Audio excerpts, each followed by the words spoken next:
넌 새로 된 지명 Shout We were only seven Together on a night But we are not seven with you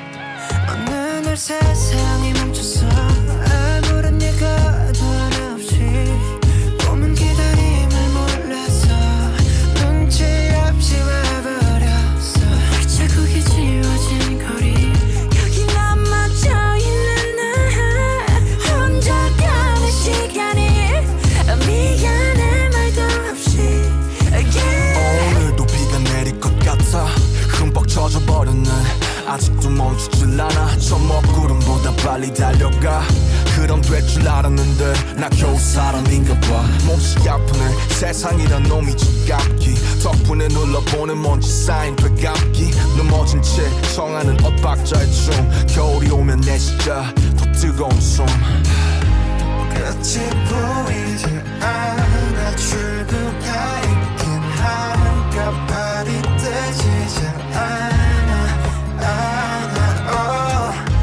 잠시 두 눈을 감아 여기 내 손을 잡아줘 미래로 달아나자 Like an echo in the forest 하루가 돌아오겠지 아무 일도 없던 듯이 Yeah, life goes on Like an arrow in the blue sky 또 하루도 나다겠지 On my pillow, on my table Yeah, life goes on like this again 이 음악을 빌려 너에게 나 전할게 사람들은 말해 세상이 다 변해도 다행히도 우리 사이는 아직 여태 안 변했네 늘 하던 시작과 끝 안녕이란 말로 오늘과 내일도 함께 이어보자고 멈춰있지 마 어둠에 숨지 마 빛은 더 떠오르니까 끝이 보이지 않아 출구가 있긴 한가발이 뜨지지 않아 잠시 두 눈을 감아 여기 내 손을 잡아줘 미래로 달아나자 Like an echo in the forest 하루가 돌아오겠지 아무 일도 없던 듯이 Yeah, life goes on Like an arrow in the blue sky 또 하루도 날아가지 On my pillow, on my table Yeah, life goes on like this again I remember yeah, yeah, yeah, yeah I remember I remember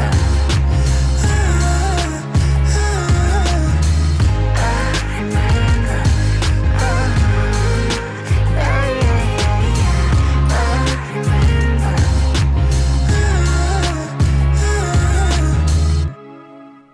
Hi everyone, welcome to Army Time.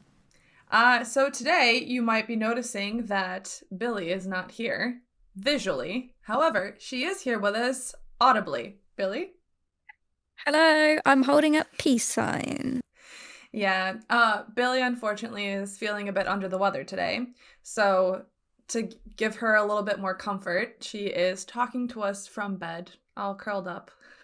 Yeah, I've got my hot water bottle and my teddy bear and my blanket, and I'm laying here. But we'll still have a nice conversation. Yeah, so we have already pre-recorded our fun time today, so look forward to that.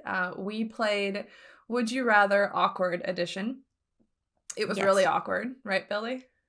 It was very awkward, yeah. It was like a lot of moments that made us very sad.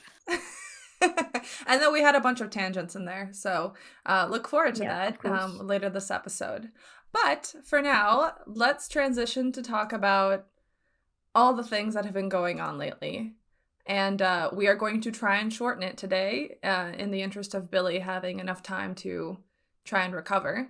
And simply because we're trying to work on the length of our episodes. They're very I long. talk too much. I don't know how any of you can listen to us for so long. I know. And the thing is like, this isn't the only time we talk about BTS. We talk I about know. it together all the time. Yeah. How have we Like, not lost the our amount minds of yet? hours that we have spent just talking about BTS on and off film is probably like more than I've spent talking about any topic ever. And we've only known each other for like a year. Aw, Billie. Well, not a year yet, right? Not quite. We need to figure out what date is our anniversary of meeting because I would like to know that so I can celebrate. Aw, we're gonna have to scroll up in our Twitter DMs. Oh God. If they would Do you know how long that would take? I don't know if that's possible. Yeah. Anyway, so let's. Oh, by the way, I just also wanted to mention, because our podcasts are so long, Billie has been working on making them actually audio only so that you could watch them like normal podcasts where you just plug into the sound and then go about your day listening to us. So, Billie, do you want to mention anything about that? Yeah, well, I mean, there won't be too much difference between the visual and audio only, just that like everything that is on screen will be like described. And I've made a very cute little intro music and it has a cute little outro music depending on each of the episodes, and it sounds cool. But yeah, if you wanted to re-listen to any of them when they come out, I think I'm at episode 5 now, but the first ones took longer to do because we talked a lot of crap back in the day. But yeah, I think it is just, I don't know about anyone else, but I spend so much of my time cooking while listening to an audiobook or a podcast or falling asleep to one, or just because there's so many instances during my day when I'm doing things, but And they're boring. I get bored if it's Yeah. if I'm just doing one thing. So I like to have like say I have to clean the house. Like, cleaning is very boring, but if I can say to myself, oh hey, but I can listen to my favorite episode of this podcast while I clean, it's going to be quite enjoyable, because I can't just sit there and listen to a podcast because then I would get bored visually, like, and nothing done.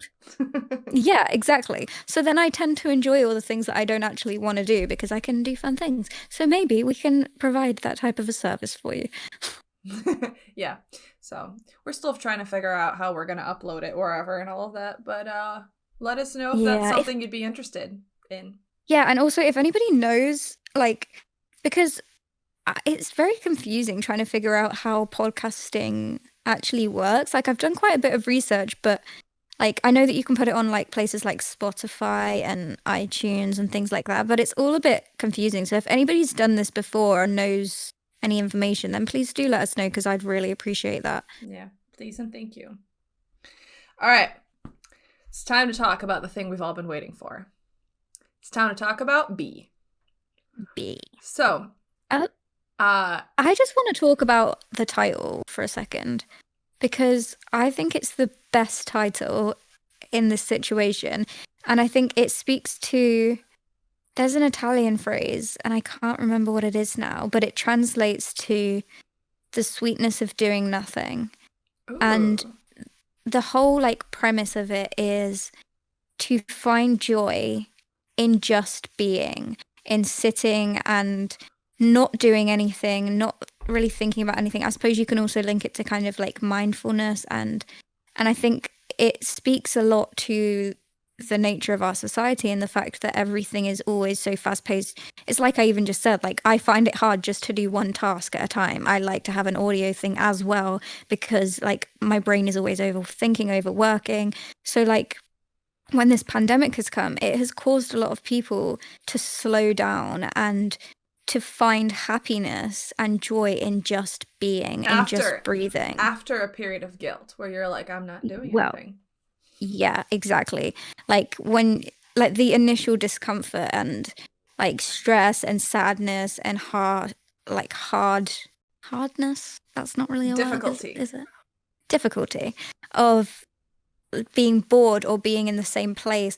Like, I think a lot of people have come to view things differently, and the whole of the album talks about these themes. Think about Fly to My Room, how having a different perspective. Think about Dis-ease, where it's like how stressful it is trying to find something else, and how working so much is almost like a sickness. But the fact that they decided to name the whole project B is like the learning point, and the message of this period of time is that we have to find joy in just being present, in just being alive.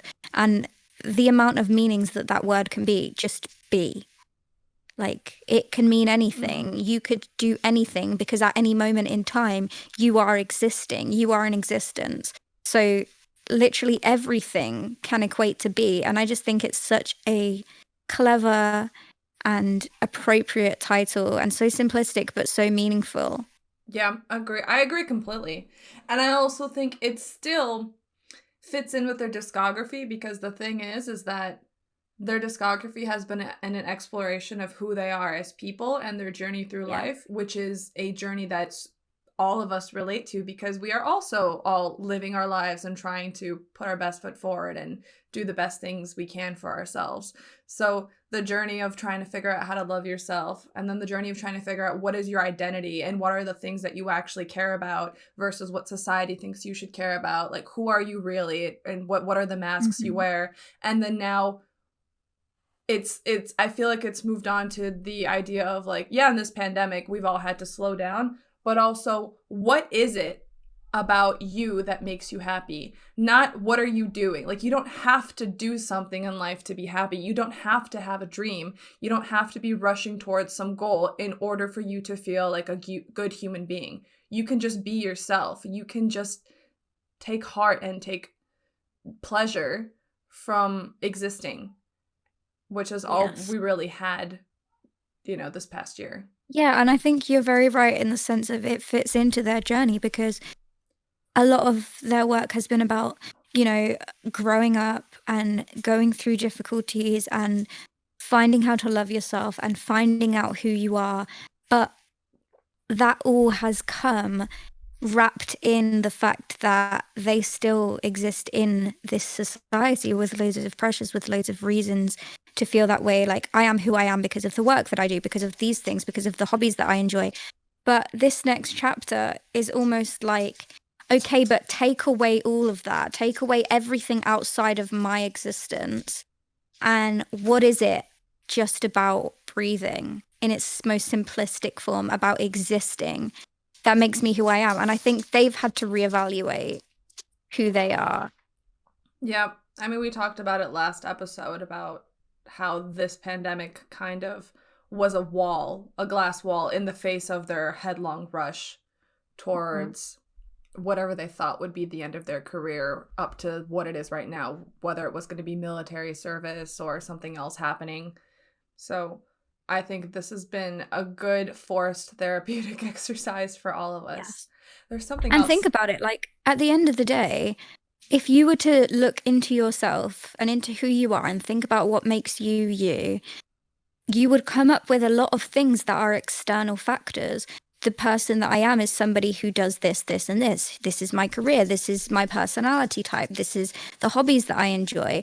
But is that really who you are on the inside? Like, that's the environmental side of your existence. But place someone in a room and force all of those things away, and then who are you?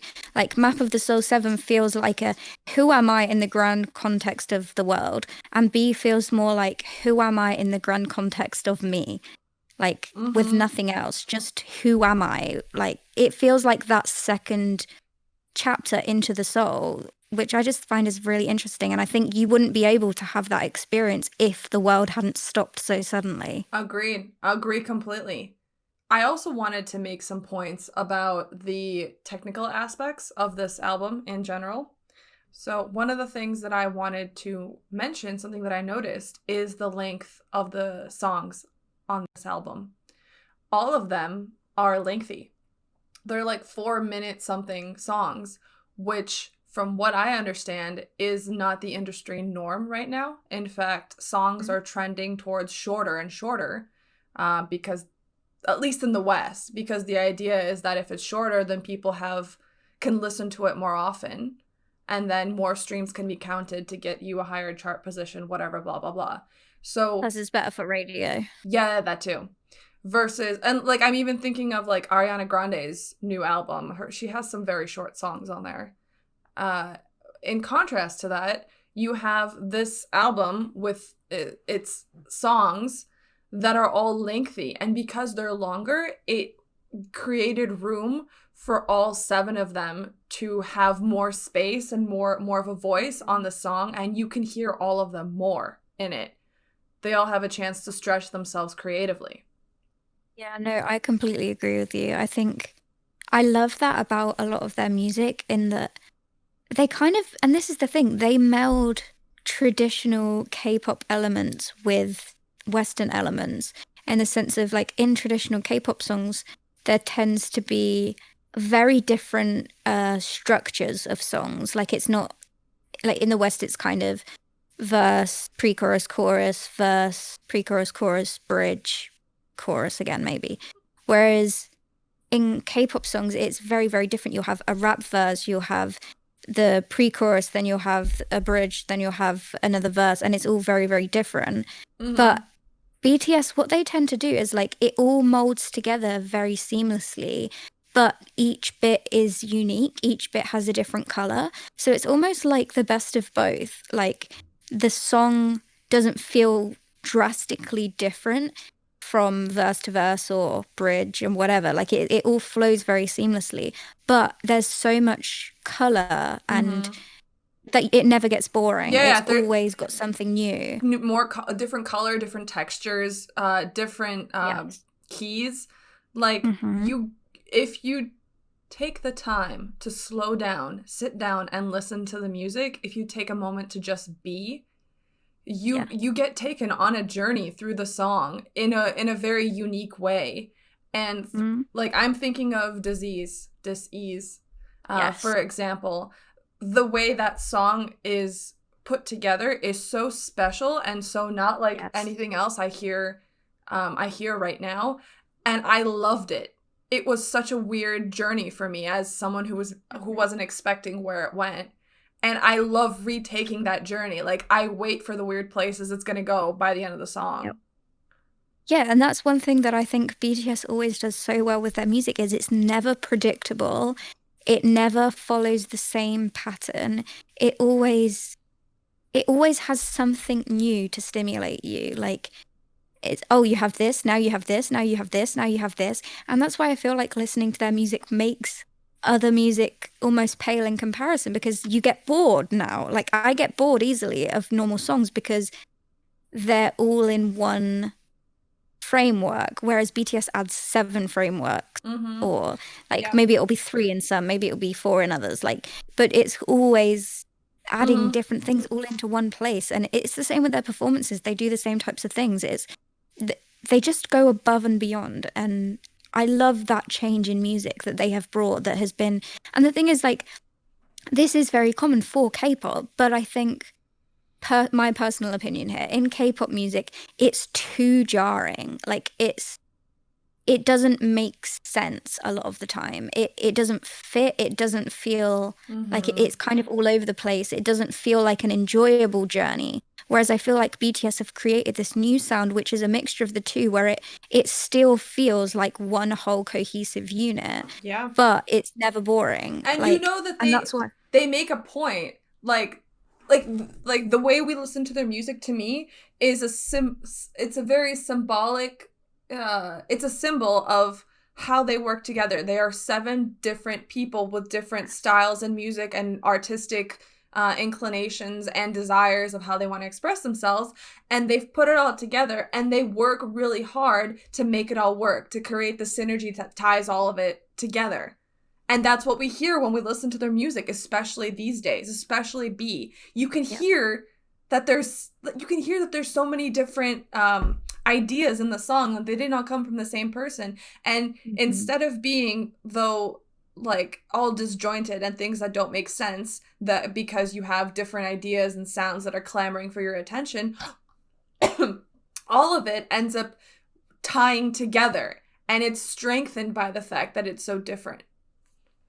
Yes, definitely. And I think the other thing to talk about in this is one of the main things that I loved so much about this album, and that I think sets it apart from other albums that they've done before, is so many of the songs were like came from the members themselves. So if I was to describe it, it'd be like the previous albums, they kind of took on different genres and added their own unique flair to them, or different moods, different emotions, things like that. And then like the rappers would write their verses and how they would like relate things to this topic, but they'd all kind of be in different wavelengths and things like that. Whereas I don't know about you, but I felt like in all of the songs that were worked on by the members, it was like the other members had been like, how would I respond? Say, take Dis-Ease, for example. How would I work if I was in Hobie's mind? How would I fit my thoughts into his world? And like, it's the same with like Blue and Grey. How would I adapt myself to Tay's sound, to Tay's vibe? Like, before, like, I don't know, it just felt so much like everyone had like looked through that member's perspective, looked through that member's way of creating music, and so it was like putting them all into Hope World, for example. And it wasn't like they were just repeating or copying Hobie. It was like almost, oh, okay, I'm gonna look at Hobie's music and think about how I can get inspiration from it and how I would work in this type of song. And it was just so interesting to me because you really can feel their flavor. Like in Stay as well, it's a very Western sounding pop EDM, like, but very It's the emotional kind of stuff and that JK touching. likes. Exactly. It's so JK. But all of them that were on that, Jin and Namjoon, like they both worked in themselves while staying true to him and to his vision and to his sound. And I loved that. And I mean, obviously you're never going to get, maybe one day we'll have one where each of the members have a song that they've worked on that all the other members came on. But I just loved seeing that from them of it wasn't them working on a song that was just created for all of them and then adding their individual flares. It was like, how can I stay true to this person and their sound whilst adding my own influence into it? And I just found that so special. Agreed. Something that I noticed while listening to this is that it feels like if there were rules that they had to operate within on their old albums, all of those rules seem to have been thrown away with this album. They just started from scratch and had I don't know, it seems to me like they had true artistic freedom here, where they were like from scratch. There's no concept, there's no mood board, there's no overarching plan of how this album is supposed to fit into the general framework of all of our entire discography.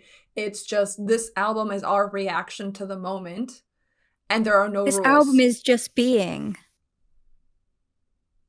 But do you know what I found interesting about that is that even though, yeah, I completely agree with you, it was a lot more disjointed and less structured and planned as normal, because they're still a group that are going on, that have been on the same journey and that are in the same situation with the world. All of the songs still felt very present, very cohesive, very much like a whole bridge to one thing. And I think one of the main things I noticed about this is this has every possible way you could feel during a pandemic. It has the stress and the struggle of having to slow down. It has the burnout phases. It has the reevaluating of things. It has the finding pleasure and joy in small things. Like, it has every possible emotion that you could feel because there's so many of them. And it doesn't fit like it would normally in their very structured and planned out things, but it still feels like such a cohesive album.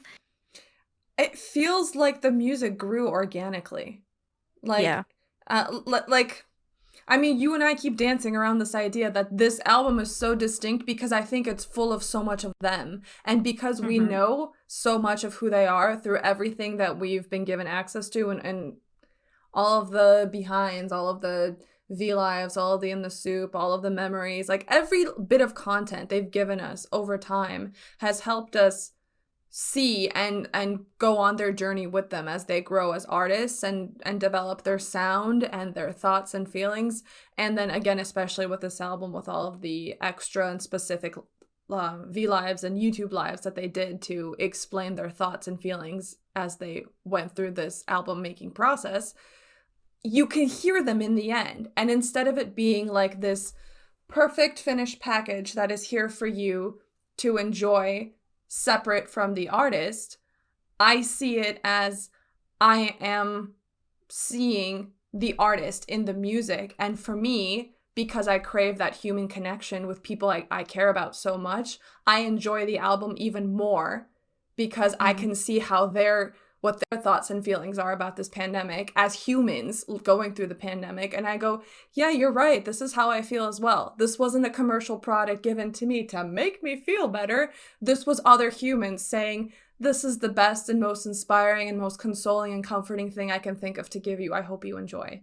And I am enjoying. Yeah, it's a very much we have nothing else we can do. Let's focus on making some music and see what it gets us, and then put it out, and maybe people will be inspired or comforted from that.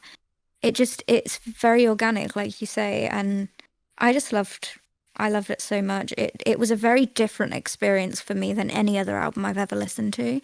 It wasn't the same kind of, oh, I'm crying because I feel so like overwhelmed or surprised or anything like that. It was like home. It was like that ease and comfort and safety, like of just like, when you think about when I would describe like other BTS albums and me listening to them, it's like that fierce, passionate love that you have that's like crazy and exciting and all over the place and you don't know how to react. And then this one was like that 25-year-old relationship that you've had where you know everything about the other person, like you can read them like the palm of your hand, and it's not this crazy, exciting, passionate feeling, but it's this just feeling of home and of comfort and safety. Like it was just a completely different experience for me, and I really loved it. And I don't prefer one over the other. It's just during this time, this like security and like I don't want to feel extreme emotions right now, like because everything's so extreme. Yeah. I mean, I will say this.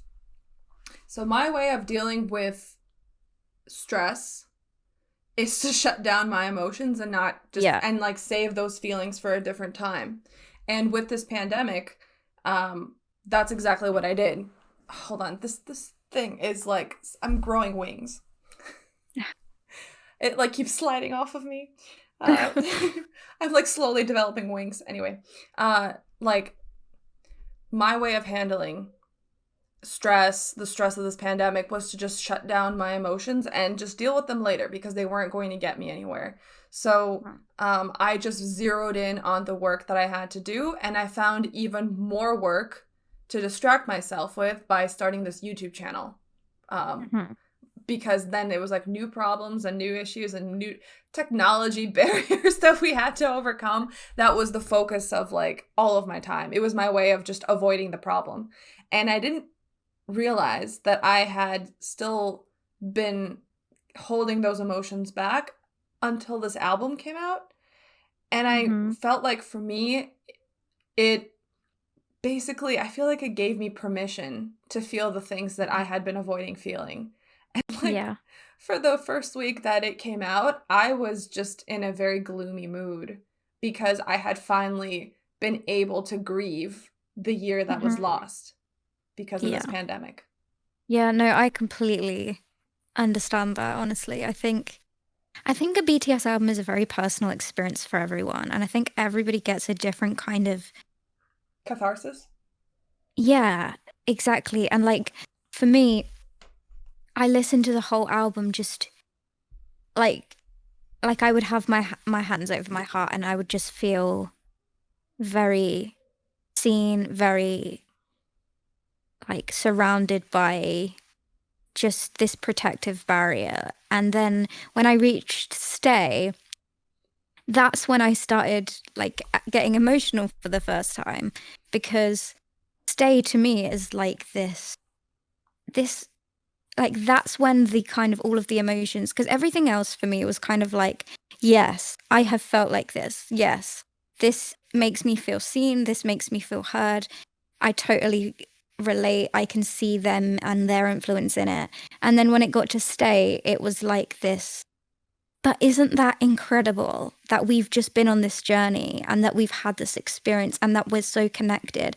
And that's the thing that you can cling on to. Because I've been very down during this pandemic. It's been very difficult. And like listening to the album in the same way as how I've been going about my daily life has been very just, just deal with it, take it in, go on your journey. But then when you get to stay, it's like, To me, but find the beauty in it.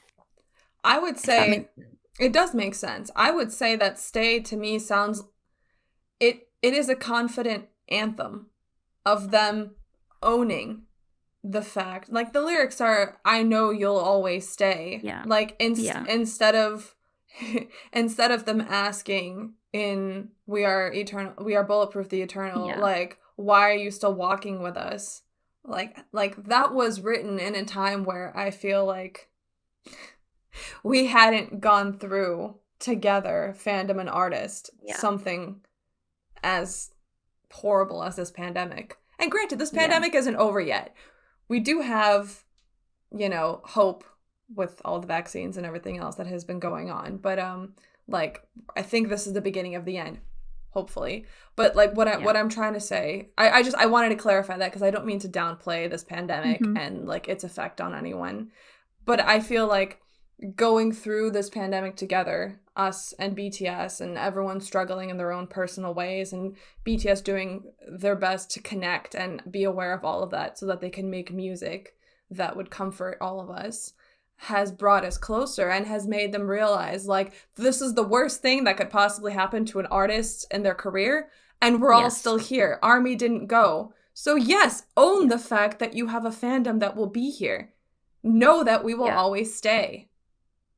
Yeah, I agree. And I think like up until this point, they always would say things like, oh, I want like take JK for example saying, oh, I hope when I'm old I can ask armies like how were we back then, things like that, like with the implication that one day this will be over and we're not going to be around anymore. And but the thing is that I think this pandemic has shown them is like they keep waiting for the end, but There is actually no there end. isn't one. There isn't an end. You can't get rid of us. We're gonna be here. And Yeah. like that feeling of security from their side as well. Like that song just felt like so happy for me to hear that they finally didn't have to worry about when it ends. Like being young forever. Mhm. It's like you can grow, we'll still be here. And it's great. But anyway, I feel like we've veered off topic. But B was amazing. What Do you kind have of a favorite? off-topic? Do I have a favorite? I am stuck between Telepathy and Disease Mhm. because the first time I heard Telepathy, I was in love because it was the intro that we played our last episode, like, and it was so beautiful to be able to see that like Yes. rough melody or like that bass melody became something so beautiful and fun and loving and comforting. Like I can never get tired of that song. Yep. I love that instrumental, and I feel like that is Yoongi at his most fluffiest. Like Yoongi is his sweetest and his most like attentive when he's talking about ARMY. Like he's that really cheesy, cringy, lovey, over dramatic person when he's referring to ARMY, and I love it because and that song is just such a breath of joy and just happy. But I don't know what I'm trying to say, but it's just the best. And Yep, I agree completely. this is I think probably artistically my favorite. Yeah. Like it's put together so well. Mhm. Each of the rap verses were incredible on that track. Like it was very old school. They had a lot longer verses than they normally do on the tracks these days. And every one of them brought their own flavor, vibe, but each of them was like I listened to Hobie's and I was like, oh my god, this is the best verse. Then Namjoon came out, oh my god, this is the best verse. Then Yoongi, oh, this is the best verse. And it's like each of them was so incredible on that track. And then you had like the bridge with the vocalists of just completely like shining, and then all of the like band instruments came in. Like I just think musically plus lyrically it was it took me quite a while to ruminate on those lyrics and to really think about the message. Like it wasn't one that just came to me and I was like, okay, this is what they're trying to get across. It was one that I had to really think about, really like process in my mind for a while, come back to, reread. And I still think it's very open to interpretation, but it was just so clever musically, lyrically, that I love it. But I also do love Blue and Grey. I think I'm between those two as my favorites. The season Blue and Because Grey. I remember hearing Blue and Grey on In the Soup when it first played, and it was so beautiful, and the melody for it is so beautiful, and I just love it. Like, it's, yeah, those are my two favorites. Something that I But then again, Stay. I did. so good. Okay, we have to cut the line somewhere. I did. I did want to say about Blue and Grey. I think when we heard the snippet of it from In the Soup, it sounded very heartbroken and desolate, and just like it literally broke my heart to listen to it. Him Yep. listen to it and just be comforted by something so sad. I think the version with the other members on B has a more comforting there's a little bit more hope in it. Like, Mhm. instead of just saying I'm broken, it's now I'm broken and it's okay. Yeah, and I think it's because it wasn't one lonely, desolate voice singing into the void. The amount, like, think of those beautiful harmony phrases after the first chorus. That's probably the most incredible harmony work they've ever, ever, ever done, in my opinion, was that Jin and Jungkook pairing and Jimin and Tae pairing. It was so incredible. And I think what brings it this feeling of hope that was different than before was it doesn't feel so lonely. It feels like your friends have comforted you. Like, Tae was the Yeah. original song. Tae was the one who was feeling those feelings, and everybody else on that track is coming to him saying, I feel you. I know what it's like to feel this sad. exactly. I understand you, and I will help you back up. Yeah, like I will also add my voice to yours because your feelings are valid and I feel them too, but we're together in this. We're on this track together. And the fact that they let him start it and end it so simplistically, I think, and it happened with all of their tracks as well, all of the ones that they personally worked on, they got to start their song and they also had the main focus of that track. And I was really grateful that they'd done that. And Same. obviously, like, it was only the four of them on this album. Maybe on a different album it would be different songs. And like, I know that the whole process would be a very difficult one to pick which songs go on the album and things like that. But it was just so nice that it was like, no, this is my song and I worked on this, but we are still a team. Like, it was just really nice that he got to start and finish that. I actually think I'm hoping that they continue this kind of Yes. like the working together like this, because I enjoy knowing that one of them came up with a song with an idea and Yes. and that they are acknowledged as like the original father of the song. Yeah. And then everybody else is like working with them on it. And I really actually hope Yes. that they do more of that, because Yeah. while I understand that all of them want to do like solo mixtapes and have Mhm. like the spotlight solely on them, I also think it takes them all so long to get a full mixtape and they feel so much pressure to get everything perfect, like that it's easier and more manageable to focus on one song and have everyone else help you get it to the finish line and have everyone still acknowledge that it was your idea even as they help you finish it. I think that will allow more of their individual songs to get to us faster and be celebrated faster. Yeah, definitely. And I think as well, like, they always show a lot of pride when their song gets chosen to be one of the main album songs. And that just tells me that they really like being able to share their music with the other members. And of course, there will be certain songs that are too personal for them to share that they want to keep for themselves. And that's great too. But like, I agree with you. And I think there's kind of three ways that they go about, that they have now shown that they can go about doing their albums for BTS in general. And obviously they have their own solo works. So like their own solo songs on the BTS albums. So that will be their own kind of flavor and message. And then they'll have the group songs, which they have kind of inputs in, but predominantly it's where they are fitting it to an outside producer, an outside idea, and then they're kind of all coming into it. But this has kind of shown a new way. And the thing is, they have so many resources. They have 7 incredible songwriters with incredible emotions and feelings, and they all feel in different ways. And armies love hearing from all of them. And then having like, it just was such a different feeling because we haven't had a song fully produced, or not like fully produced, but like written and that came from one of the members to start with on an album for such a long time. That hasn't been a solo. Like the last ones I can think of were probably on like HYYH. Wings? When Yoongi used to... What about Wings? But those were the solo ones, right? Yeah. Well, Like, I what don't are think you we've had- thinking of as like a song from a member that was a group song? So we have like the one that JK started writing, which was the outro "Love Is Not Over." We had What the one about that what Tay about did. Magic Shop? Magic Shop, but That was produced by JK. yeah, but what was it? Something that came initially from him, or Yeah. did he just work on it? No, it was his.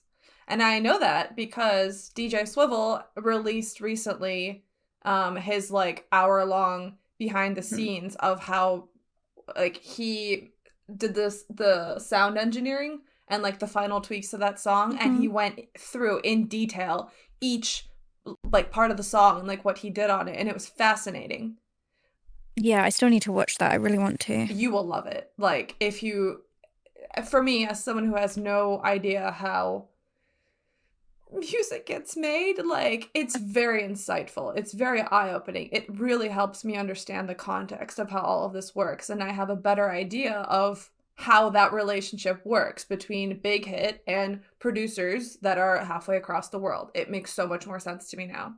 And it also makes me it also makes me see how great Big Hit is to work with, because they don't say no. They're not just like, no, the sound is not for us. Like, if they have a producer, someone who they work well with, like DJ Swivel, they have a great relationship with him. And he actually, if you listen, he has, by the way, if you like this kind of stuff, like, I'm just going to give him a quick plug. He has a great YouTube channel where I don't know why, but for some reason he posts videos where he gives like behind the scenes stories of like how he got into the industry, like how he's worked with so and so people, what the stuff was like, and his like commentary is very honest, and it's really insightful for me as somebody who wants insider knowledge of how all of that works and doesn't have it and doesn't have really much access to anyone else who can give me that.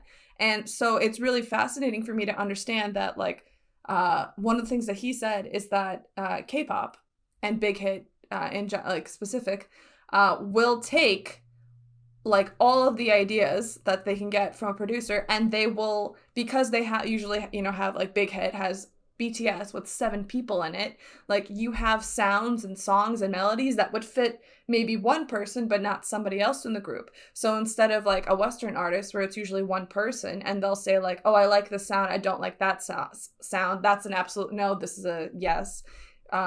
Big Hit, for example, would be like, yes, we'll tweak all of these because we have different people in our group who would like all of that and would work well with all of that.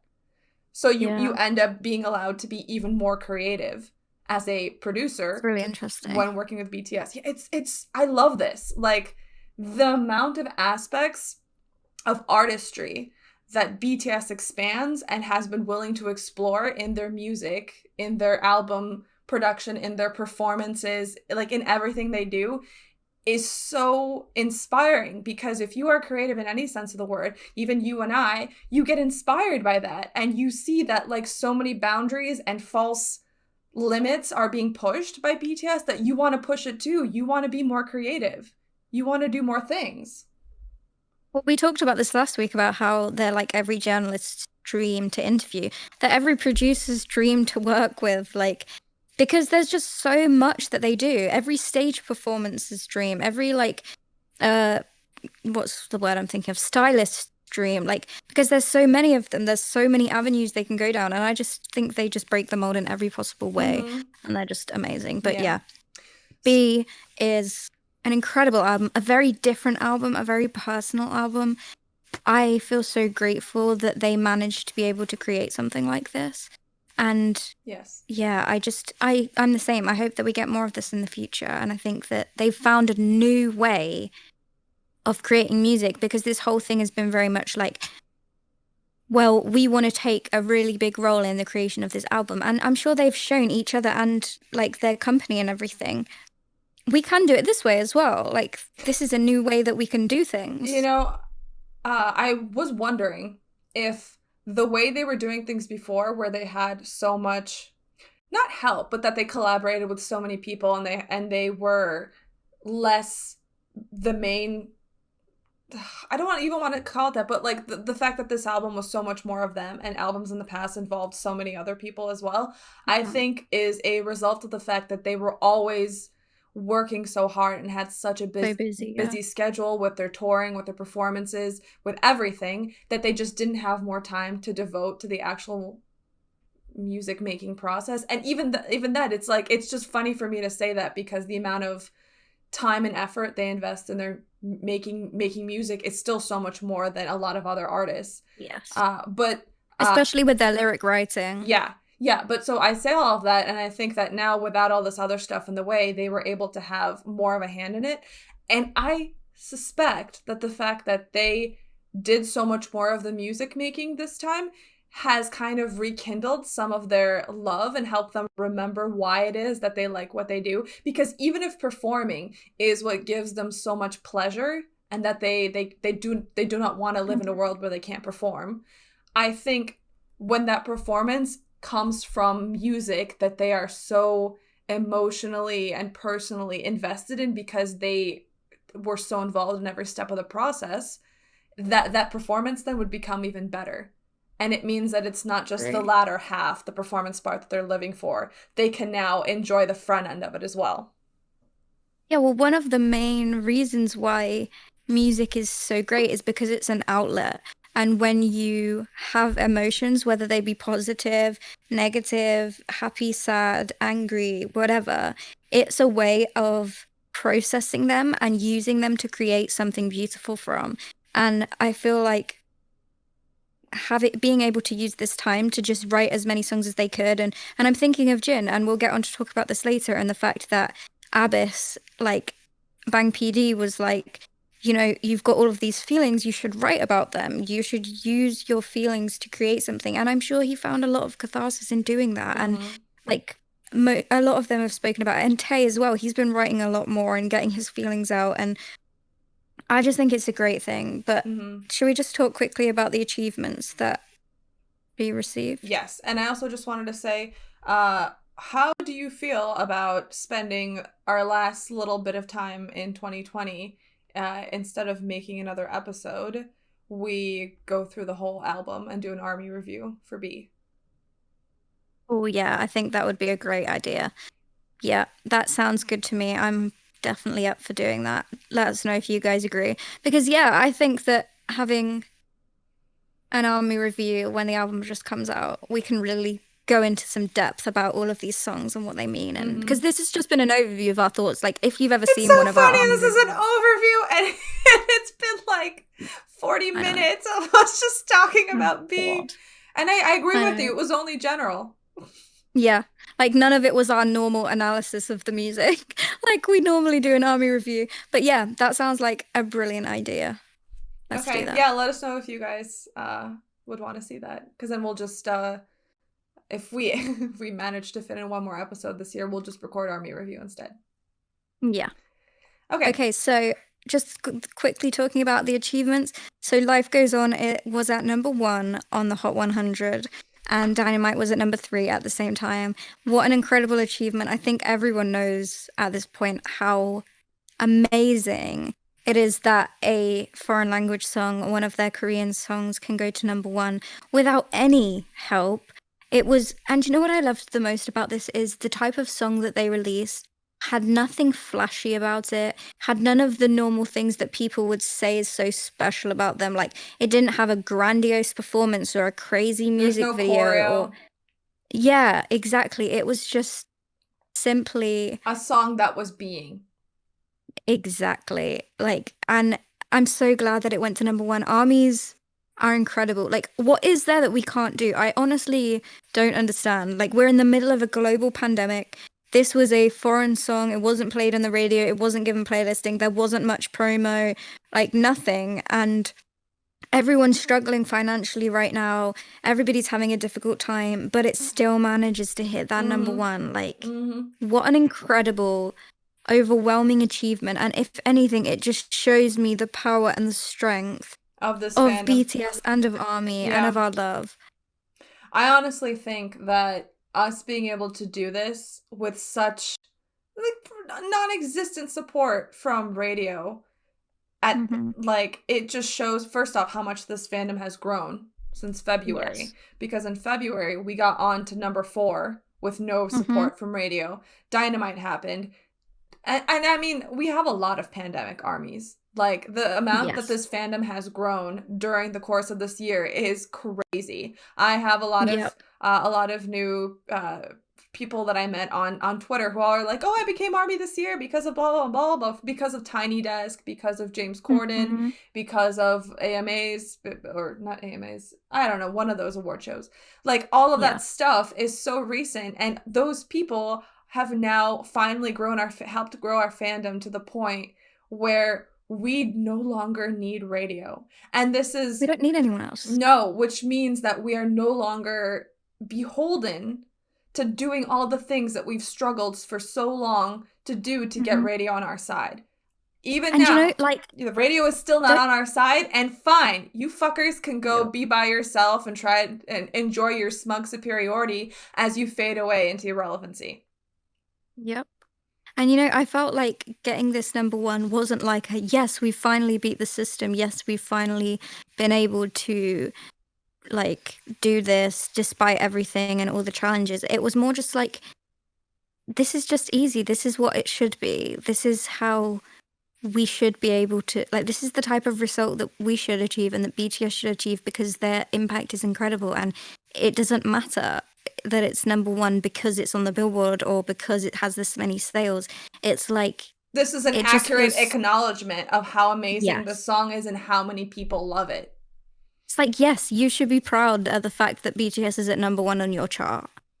Mm-hmm. Like, that's how I see it. The other thing is I felt some relief because I was like, good, I'm glad Yes. that we can show them how much we love Yes. them and how worthy they are of this Yeah, recognition. because honestly, I don't know about you, but I was really a bit panicky about the fact that if this song didn't do as well as Dynamite or like didn't receive as much warmth, that it would really affect them. Yeah. And I know that they wouldn't want it to, but I feel like it would have anyway, because it would kind of be giving this message across that, yes, you have like people like your music and things, but they like your English stuff more, like, which is not true. Exactly. And so I was so happy, like, just because if it sends a message from me personally directly to them, and I think it's the same for a lot of other armies, like, and that's just the best part of it, I think. Mm-hmm. Agree. So B also hit number one on the Hot 200. That's their 5th number one in a row. How incredible. And all songs from B charted on the Hot 100, as Jimin asked for. Yeah, and also on the digital streaming songs chart, 1, 2, 3, 4, 5, and 6 were all the songs, and the skit was number 9. Yeah. And Blue and Grey, wasn't it number 13 on the Hot 100? Yeah. Isn't that like higher than like a lot of their titles? Like, we're a force to be reckoned with. You know, that's actually very interesting to me because, like, you know, I have my personal tastes of which songs I like most on the album. Mhm. But the songs, like, to see that Blue and Grey made it so highly, first off, made it so high on the chart. First off, made me happy that Tae's song, his baby, like, that his brainchild that he came up with, saw so much success, but 2, it made me feel like so many people got comforted by that song. Yeah, I agree with you. I think that a lot of people probably really appreciated that song.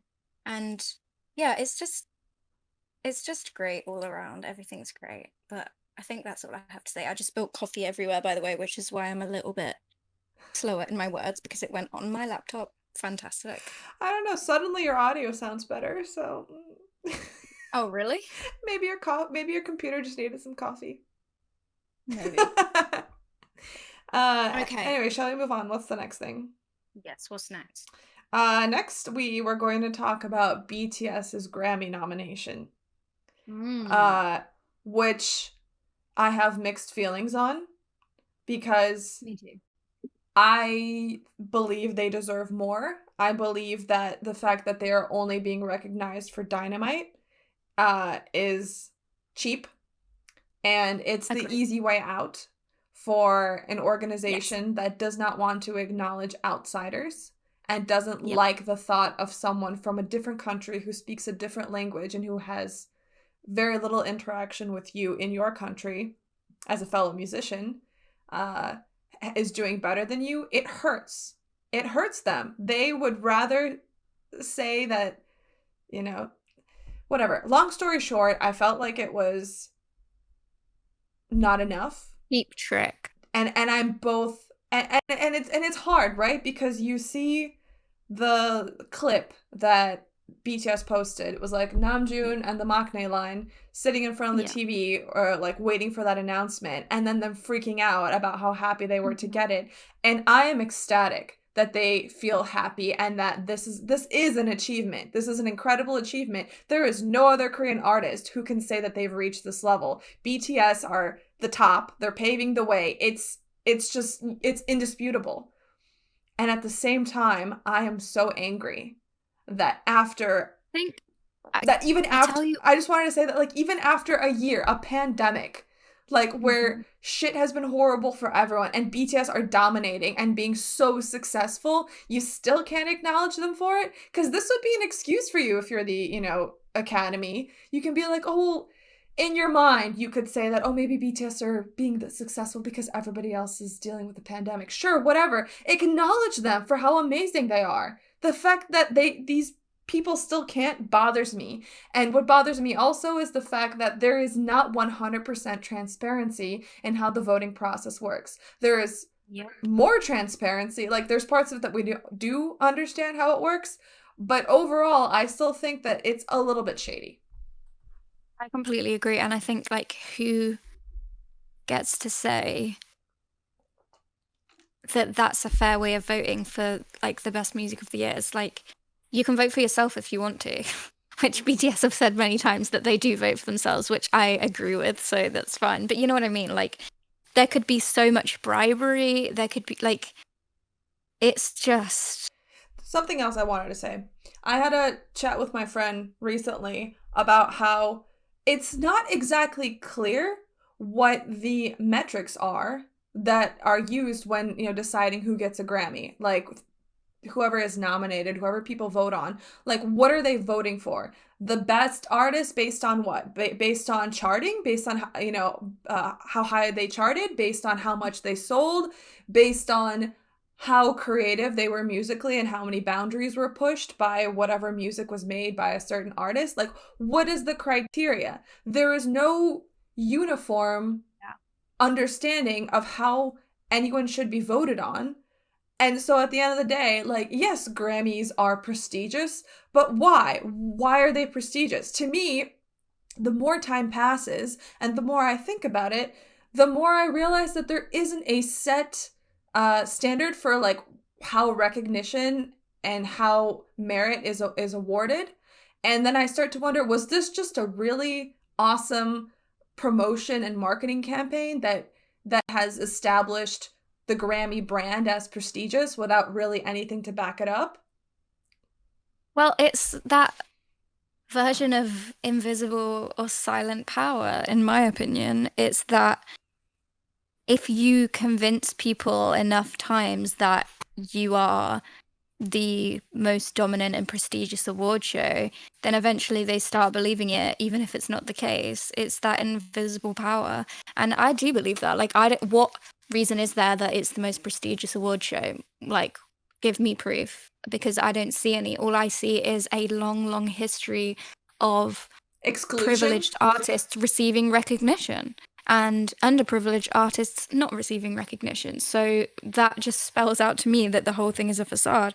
And I have two things to say on this matter. And I think that the first is that going right back to your point about like how it's not enough. I agree with you. And it's like in last episode, I said, sometimes they won't give you a seat at the table, but they'll give you a stool a few yards back and then expect you to be happy to be invited to the party. And it's exactly the same thing here. It's like, okay, well, we will give you a nomination in the category which is specifically for a group, with the song that was in English that was most catered towards our audience, and then you know we've like proved our legitimacy because we've given you a bone, you know. And I agree with you. It's not. It's a very irritating feeling. And I tell you, the other thing that you're talking about and how ecstatic you are for them seeing that video, I agree with you. Like, I had very mixed feelings because it felt so great to see how much it meant to them. They literally broke history. It's groundbreaking. This is an incredible achievement. But from me, and I think the reason why we get so angry about it is because these are our countries. Like, this is our culture and our society. And we sit here and we think that's not fair. That's not right. Whether this is the first time in history, whether this is groundbreaking or not, it's not fair. It's not right. And that makes me really angry as a citizen of this place to see how unfairly treated outsiders are. And so it's a really fine line to walk because, like, when you think about it, like, let's take women getting the vote for an example. When women got the vote, it's like, what an incredible achievement for women, like, to be able to vote, to be able to have these things. But they were still and still to this day are treated in a way that is unequal to men. So it's like, should we be happy about the fact that something changed, or should we be pissed about the fact that it should be much more that's changing and it hasn't happened? And it's like, oh well, great, one tiny thing is different now. Like, I never know how to feel about it because part of me is like, well, it's a step in the right direction and every time we're moving forward, so at least it's happening. But at the same time, I'm just like, but why is it happening so slowly? Why can't it just be done so that it's actually fair and equal? And it's just a difficult one. Yeah. So I guess in conclusion, we can just say we're very happy for them. We're very pissed at the industry, and we're looking forward to what we assume is going to be their performance at the Grammy Award show early next year. Oh, you know they're going to perform. The Grammys need them. Can we skip ahead? Because this is in relation to this. I want to talk about their MMA performance. Okay, yes. So, I think you guys know by now we film on Saturdays. So, as of right now, the MMA performance has happened, but their Mama performance has not yet happened. And okay, so I watched their MMA performance. It was beautiful. It was emotional. It was art. It was creative. Yes. It was not just superficial bubblegum pop music. Even though there are times when, like, that's great too, this wasn't it. This was incredible. This was a fucking art performance. And I watched it and I got angry that this kind of performance is still not acceptable or seems to be something that the West wants. And I even say this, like, the way it opened, right? With Black Swan. Incredible. Fucking incredible. Mm-hmm. And then it amazing. And then it transitioned into On, then Life Goes On, and then Dynamite. Okay, let's just focus on Dynamite and skip the part that it seems like the West is too dumb and to appreciate or want to see something as artistic as the classic Black Swan. Oh, fuck it. You know what? I'm going to Shade Room. I can't do this. I don't understand why the West doesn't seem to be able or seem to think that people in the West can appreciate something so beautiful like that Black Swan intro with the interpretive dance, with the classical version or the orchestral version of Black Swan. That was just fucking beautiful to me. But just focusing on the end, on Dynamite, that version of Dynamite is the best I've seen yet. And that yes. Like dance break where they basically did a tribute to Michael Jackson is what it felt like to me. And was just incredible. My face lit up, my jaw dropped because I hadn't been expecting that.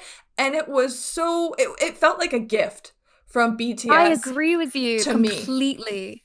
Of like you've been with us so far, you've supported us so much with this song. And this is after months and months of every single Dynamite performance being completely different. No two performances were the same. So much time, effort, production, planning, design went into all of those locations, went into all of those performances. Such like the amount of creativity is insane. And all of that, to me, is BTS's way of thanking ARMY and all of their fans for thank you for giving so much support to my song. I am going to thank you by making it different every single time. Yeah. But despite all of that, their creme de la creme version of the performing that song was this one at MMA so far. I don't know what they're gonna do at Mama.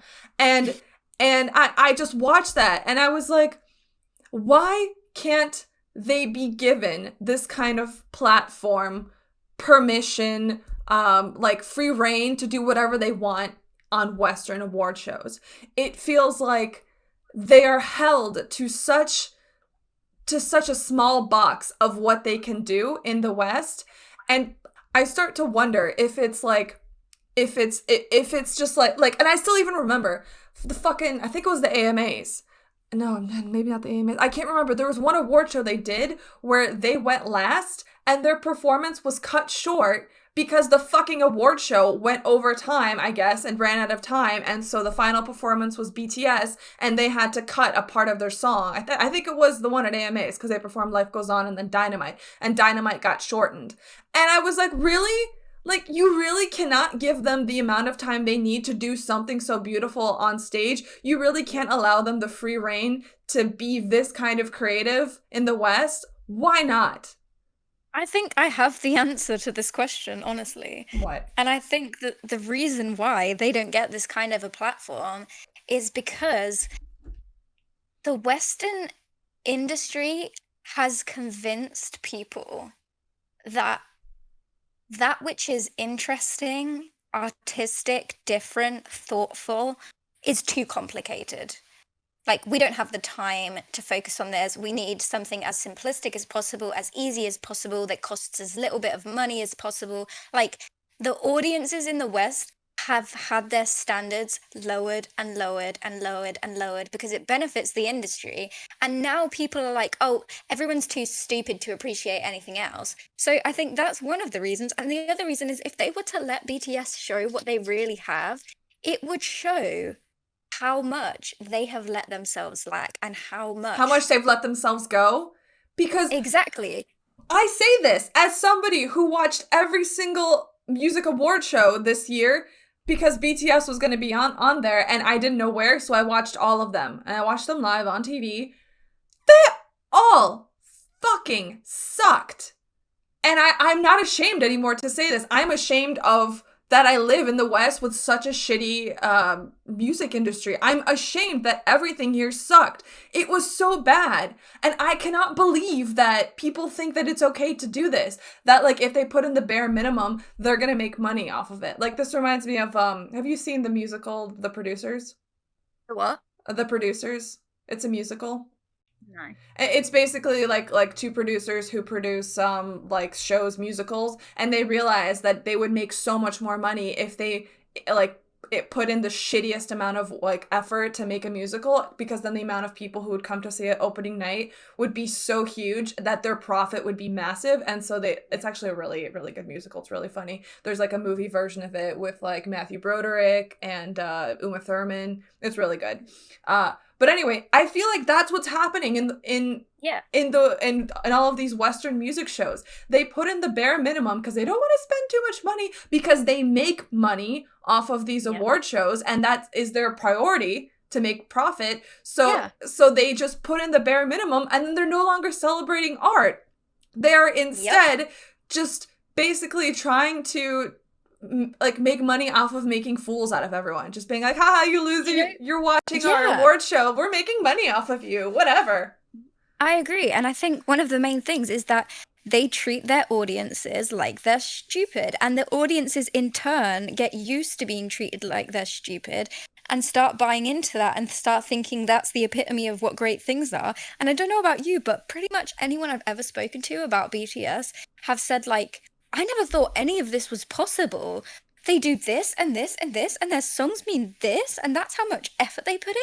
What the hell? No, I've never seen anything like this, because like we're so used to art meaning nothing these days, and it makes me angry. And I I'm just fucking can't. ashamed. Like, It's shameful, yeah. and see, like, I'm Russian. I have a good solid background in classical European like literature, music, art. Like, that kind of depth exists. And this is just me focusing on my own background. So I know it exists in other cultures too. But for some reason, there is no emphasis on this in the US at all. Like, there is the bare minimum. And it And that's frustrates because the hell out of me. Yeah, and that's because we're in a consumerist culture these days. And I don't know if this would interest anyone, but like, look into consumerism and consumerist culture, because it's so fascinating, and it really explores how everything has become watered down because the main point is to make money and is to consume things. And at the end of the day, who cares how good our phone is as long as it's the most popular one that everybody has, and as long as we're making loads of money off of it. Because it irritates me on how stupid people think their audience is, and then in turn about the fact that we end up thinking that that's the best that there is. And that's why BTS is dangerous, because they show you actually what you're viewing is fucking garbage. And the beautiful And thing about BTS and Big Hit is because they spend that much more time and effort into making something of higher quality, we give them more money. We reward them for the amount that they worked on our behalf because we appreciate the end result.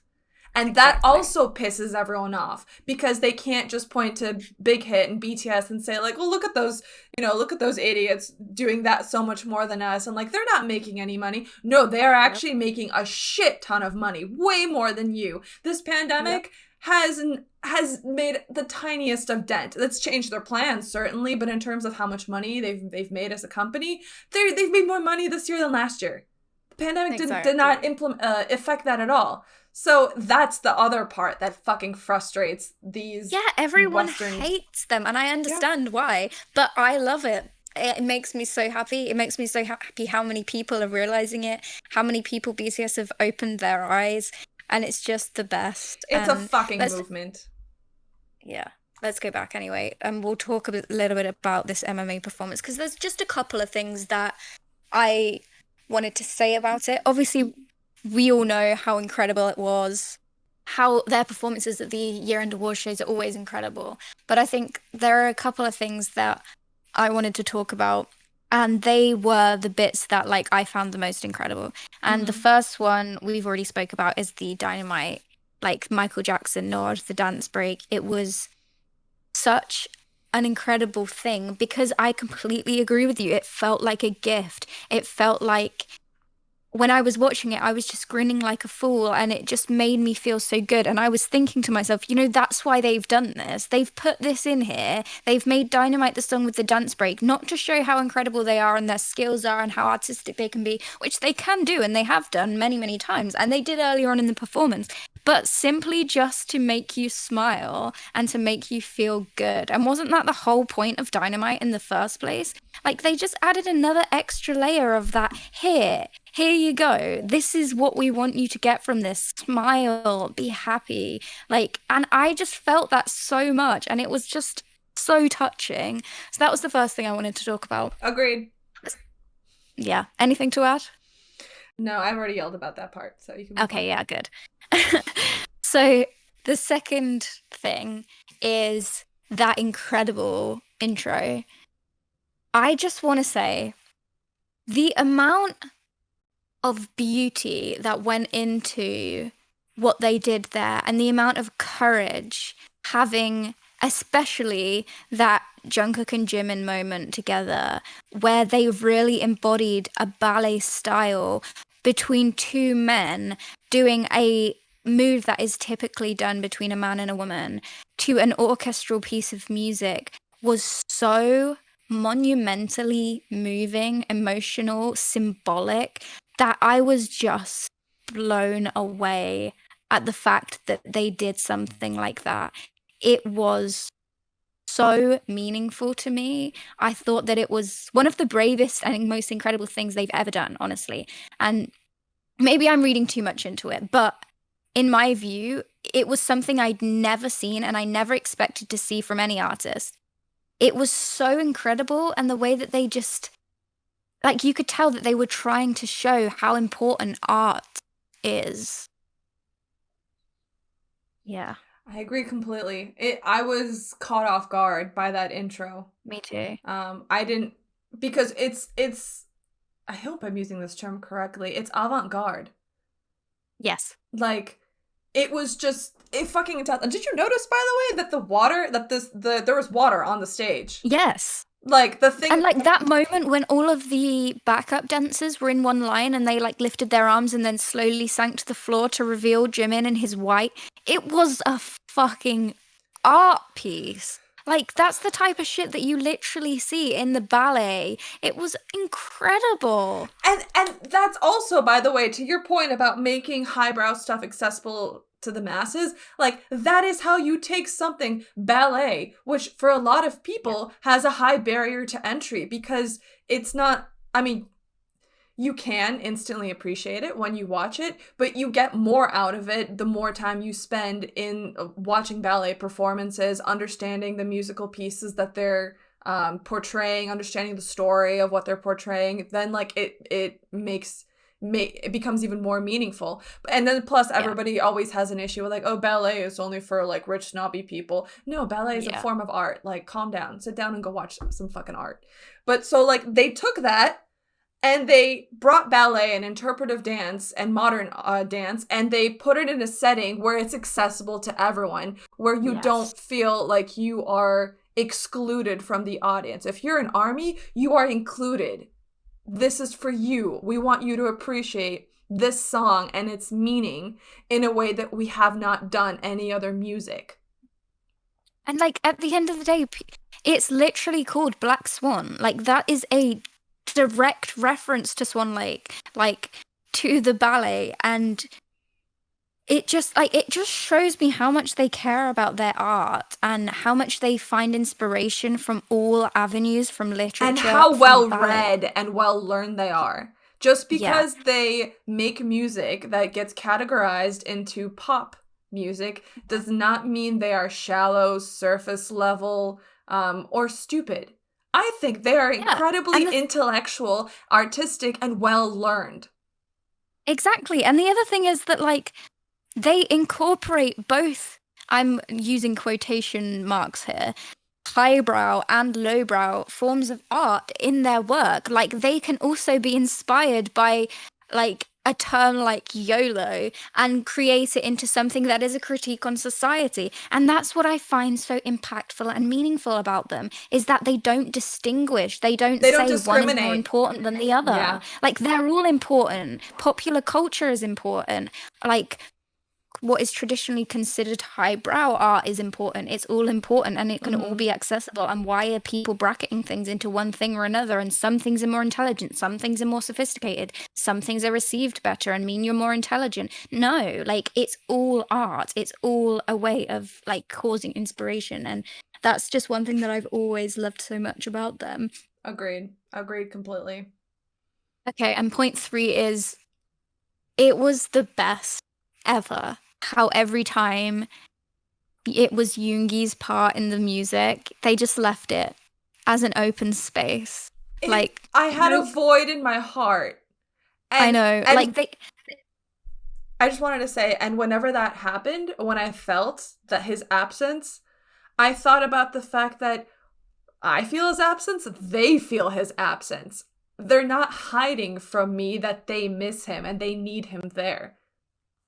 Exactly. And it was like you miss him. We know. We acknowledge that. Like, we're not gonna try and cover it up, put someone else in there, have someone sing that part, have someone mime that part, rework the routine so that it's good for six. It's like, here's the space where he should be, and he's not here. And isn't that so annoying? But like, it's That's okay. life. We're all going through this together.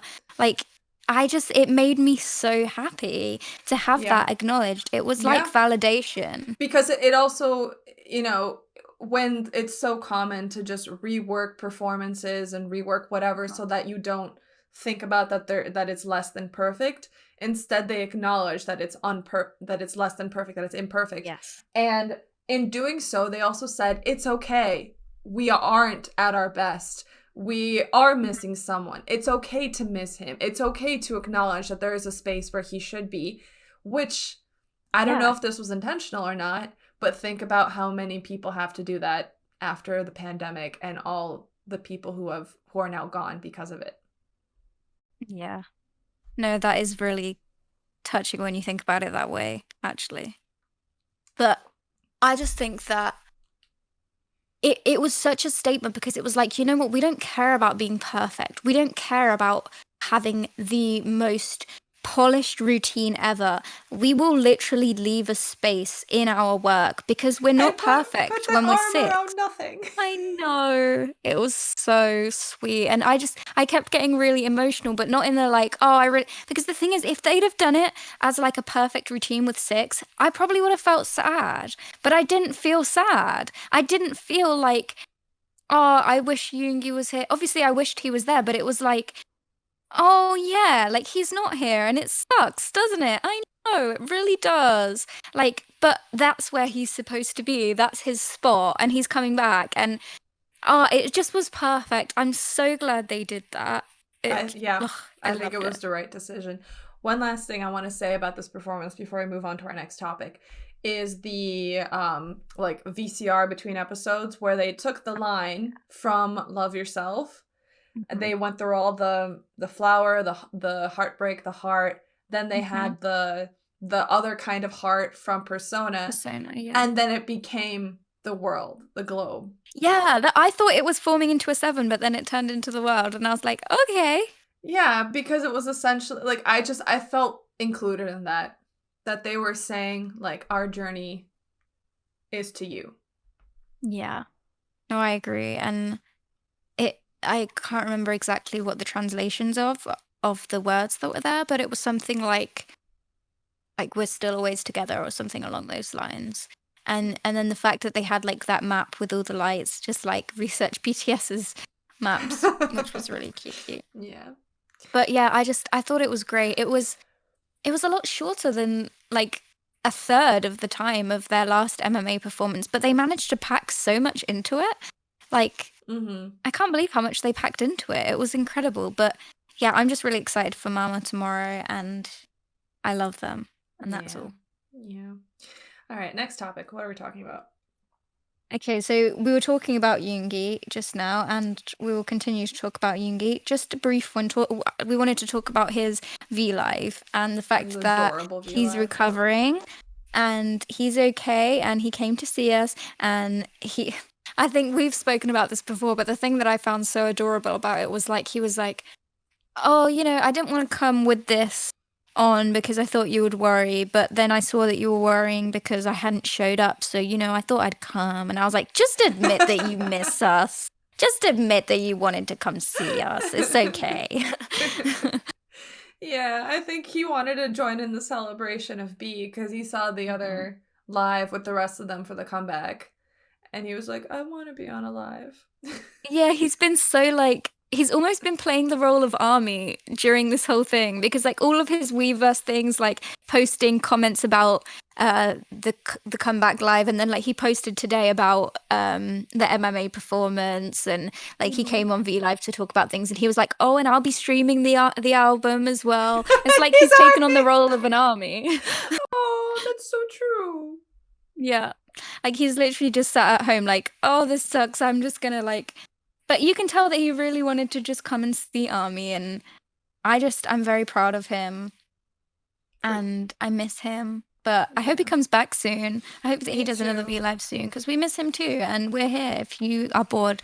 But I saw another post as well about how he has taken the Grammy nomination as an extra motivation to, work really hard at his rehab. Yeah. So he's Yeah. probably attempting to be ready for that performance.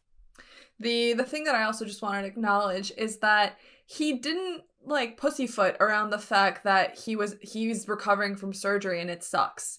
Like his complaining about like, oh, it hurt, it sucks. I couldn't sleep for the first 3 days. It's Yeah. itchy. I could barely get dressed. So you want to hear about how long it takes me to get dressed? Okay, so here's what I do. Here's how I take a love shower. And I'm like, thank you. Like, one, for acknowledging that, like, even if you did something that was good for you, surgery is a big deal and you shouldn't have to hide the fact that, like, it's an inconvenience and an irritation and it's painful. And two, I think it indicated that he feels closer to Army. Yes. And he felt comfortable enough to be able to just say for real, like, this is how I feel. Hopefully I'll get better soon, but, like, this is what it is.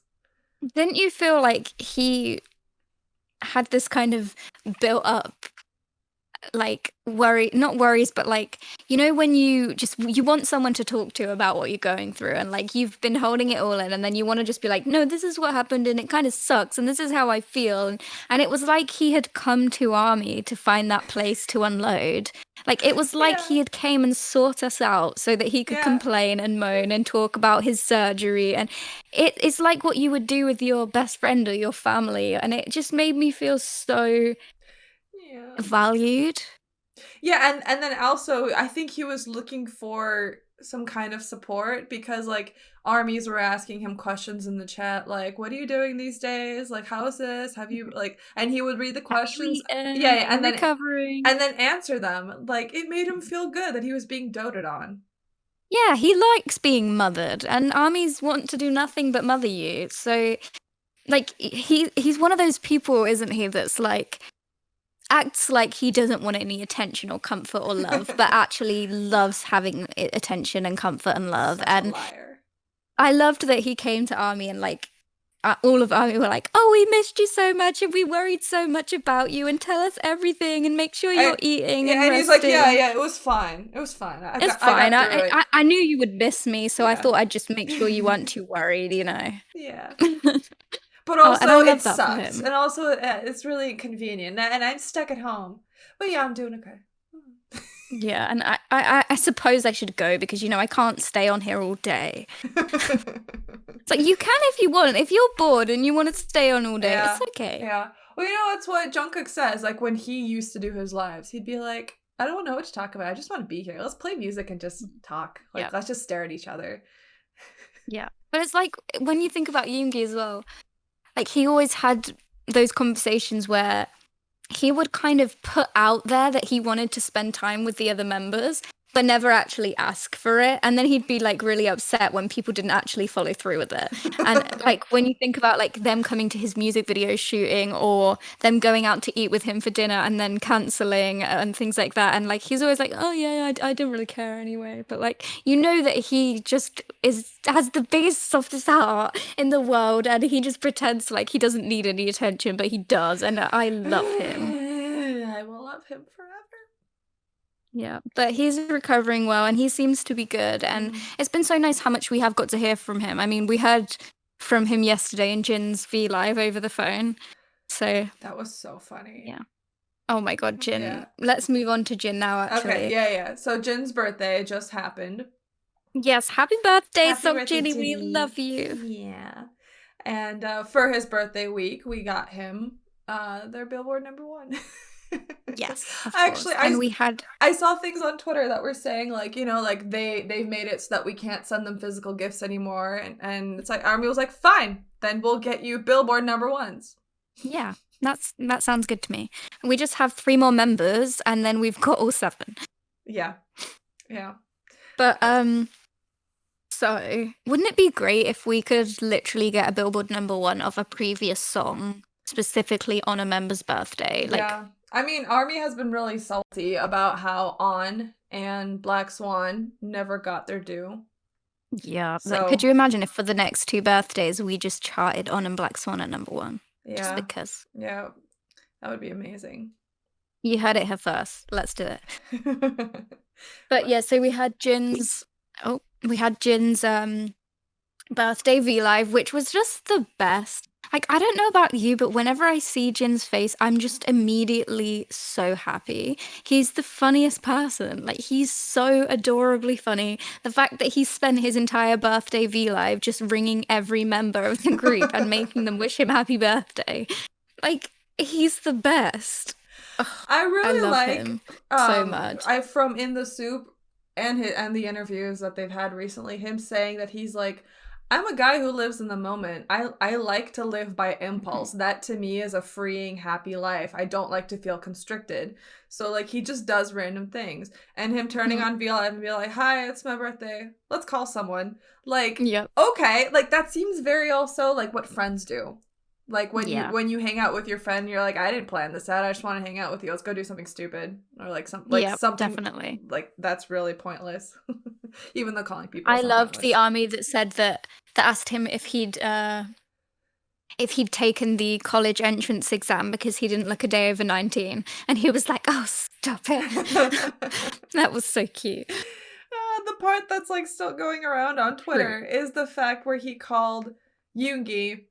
Yoongi wished him happy birthday and then was just like, I hope you can act more your age. And he's like, okay, this has been great, bye. And then he called Namjoon and complained about it. Like, can you believe Yoongi told me to act my age? And Namjoon's like, was he wrong? Yeah, literally. Just all the edits I've been seeing on Twitter, like people making that into like funny videos. I'm just like, you set yourself up for that one. Yeah, he did. But he knows it as well. And like, I think 9 times out of 10, all the jokes that are made at the expense of Jin are because Jin is literally like creating them because he knows it's funny and it will make people laugh. Yeah. But the other big news that we had for Jin's birthday was the release of Abyss. Abyss. I never know how to pronounce this word. Abyss. Abyss is a growth on your neck. No, that's an Abyss. abscess. Oh, abscess. You're right. But every time you say abyss, that's what I think of, and I'm like, oh, that's not what that is. I say I abyss. think of abbey, like a religious abbey. But okay, abyss. Let's go with that. What a beautiful song. The way your face just changed. Well, because you're like abyss. I'm like, are you putting on your American accent again? Abyss. Yeah. But I think the main thing that I felt from this song was just so much pride for Jin, because we know how difficult it is for him to open up about the things that are troubling him and to want to reveal anything that is a negative or that he sees as a negative, something that's not happy. And I loved that not only was he able to release this in a creative format, but like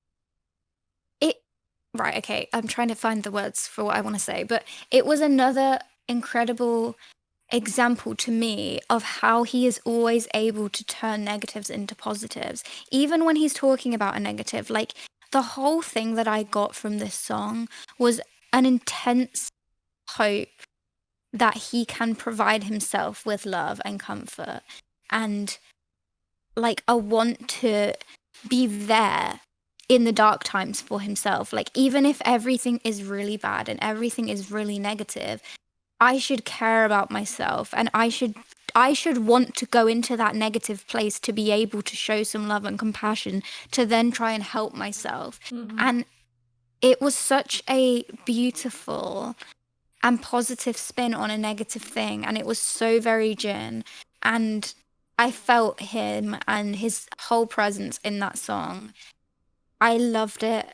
I thought it was very emotional, as most of his songs are, and it just spoke to everything that he is and everything that I love about him so much. And I listened to it on repeat for like 2 hours. I totally agree. I think that Jin is a very comforting, gently loving person. I think his way of being is so gentle and sweet and kind, And I feel like he doesn't really acknowledge or understand how much strength it takes to be like that because it comes Yes. naturally to him. But to be that kind of person, I think takes a lot of strength, a lot of self-will, and a lot of just mental fortitude.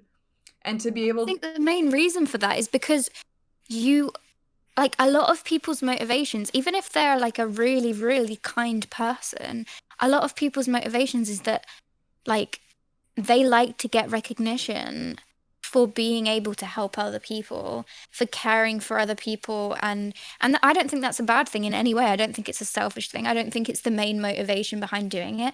But if you're constantly doing kind things and great things for people and they recognize it and acknowledge it, and like, then you're very seen and you're very present. But if you're someone like Jin who does all of these things very silently and it's very hard to see them because he never tries to get acknowledgement from it, like, that takes a whole different kind of selflessness that I think hardly anyone is capable of possessing. Yep. I agree. And I also wanted to say that I think his way of the lyrics in the song, the fact that he's comforting himself is a very useful way of dealing with problems that I don't think a lot of people know about or utilize. I utilize that method myself, where you see yourself Too. kind of as a third person and say, okay, what are my problems? What should my priorities be? And like push yourself to only focus on that and to cut away all the things that stop you from getting to a better place. Because we know how to be kind to other people and what that looks like because we've had to do it over and over and over again with so many people. But there's only one of us. So it's very hard to learn how to be kind to yourself. Yeah, and like the lyrics that I specifically loved the most was like, it was basically talking about how he is like buried in a sea of sadness. But the point is that he wants to know more about that version of himself and he wants to be there by the side of that version of himself. And the main lyric that I loved was, "Today again, I circle around you." And it's almost this assurance that, like, I'm just gonna keep looking at you and keep being by your side and keep protecting you until you're ready to figure out what's going on. And a lot of the time, that's all you need. And if you manage to be that person for yourself, I feel like you can get through anything. Mm-hmm.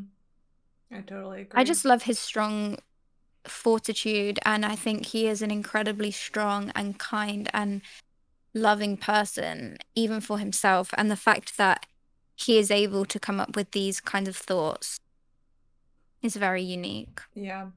And I think we need to acknowledge the fact that like the blog post that came with this song was him saying, like, first off, he was like, I didn't know when else to release this, so I'm releasing it now, even though it's kind of a sad thing to release on my birthday, but here you go, bye. And then he talked about how he felt insecure at their number one and how he had been struggling with those feelings, and that he acknowledged that he had been seeing a therapist when he exists in a culture that isn't very good at acknowledging mental health. So I think that was incredible on its own. Yeah. And then also he said that he talked to Bang PD Nim about it, and Bang PD Nim was the one who recommended he use music as an outlet and write a song about it. And I'm like, okay, again, first of all, that acknowledges again how close they are, which makes me so happy. Me too. And for another, the fact that, like, you cannot deny the musical ability of any one of the 7 members of BTS. They all are musicians. They all are capable of writing such beautiful music that just... And you know, the one thing that I wish Jin would understand that, because I think he still has... I think one of the things that was pointed out in this blog post is that I don't think he sees himself as a true musician in the way that the others might.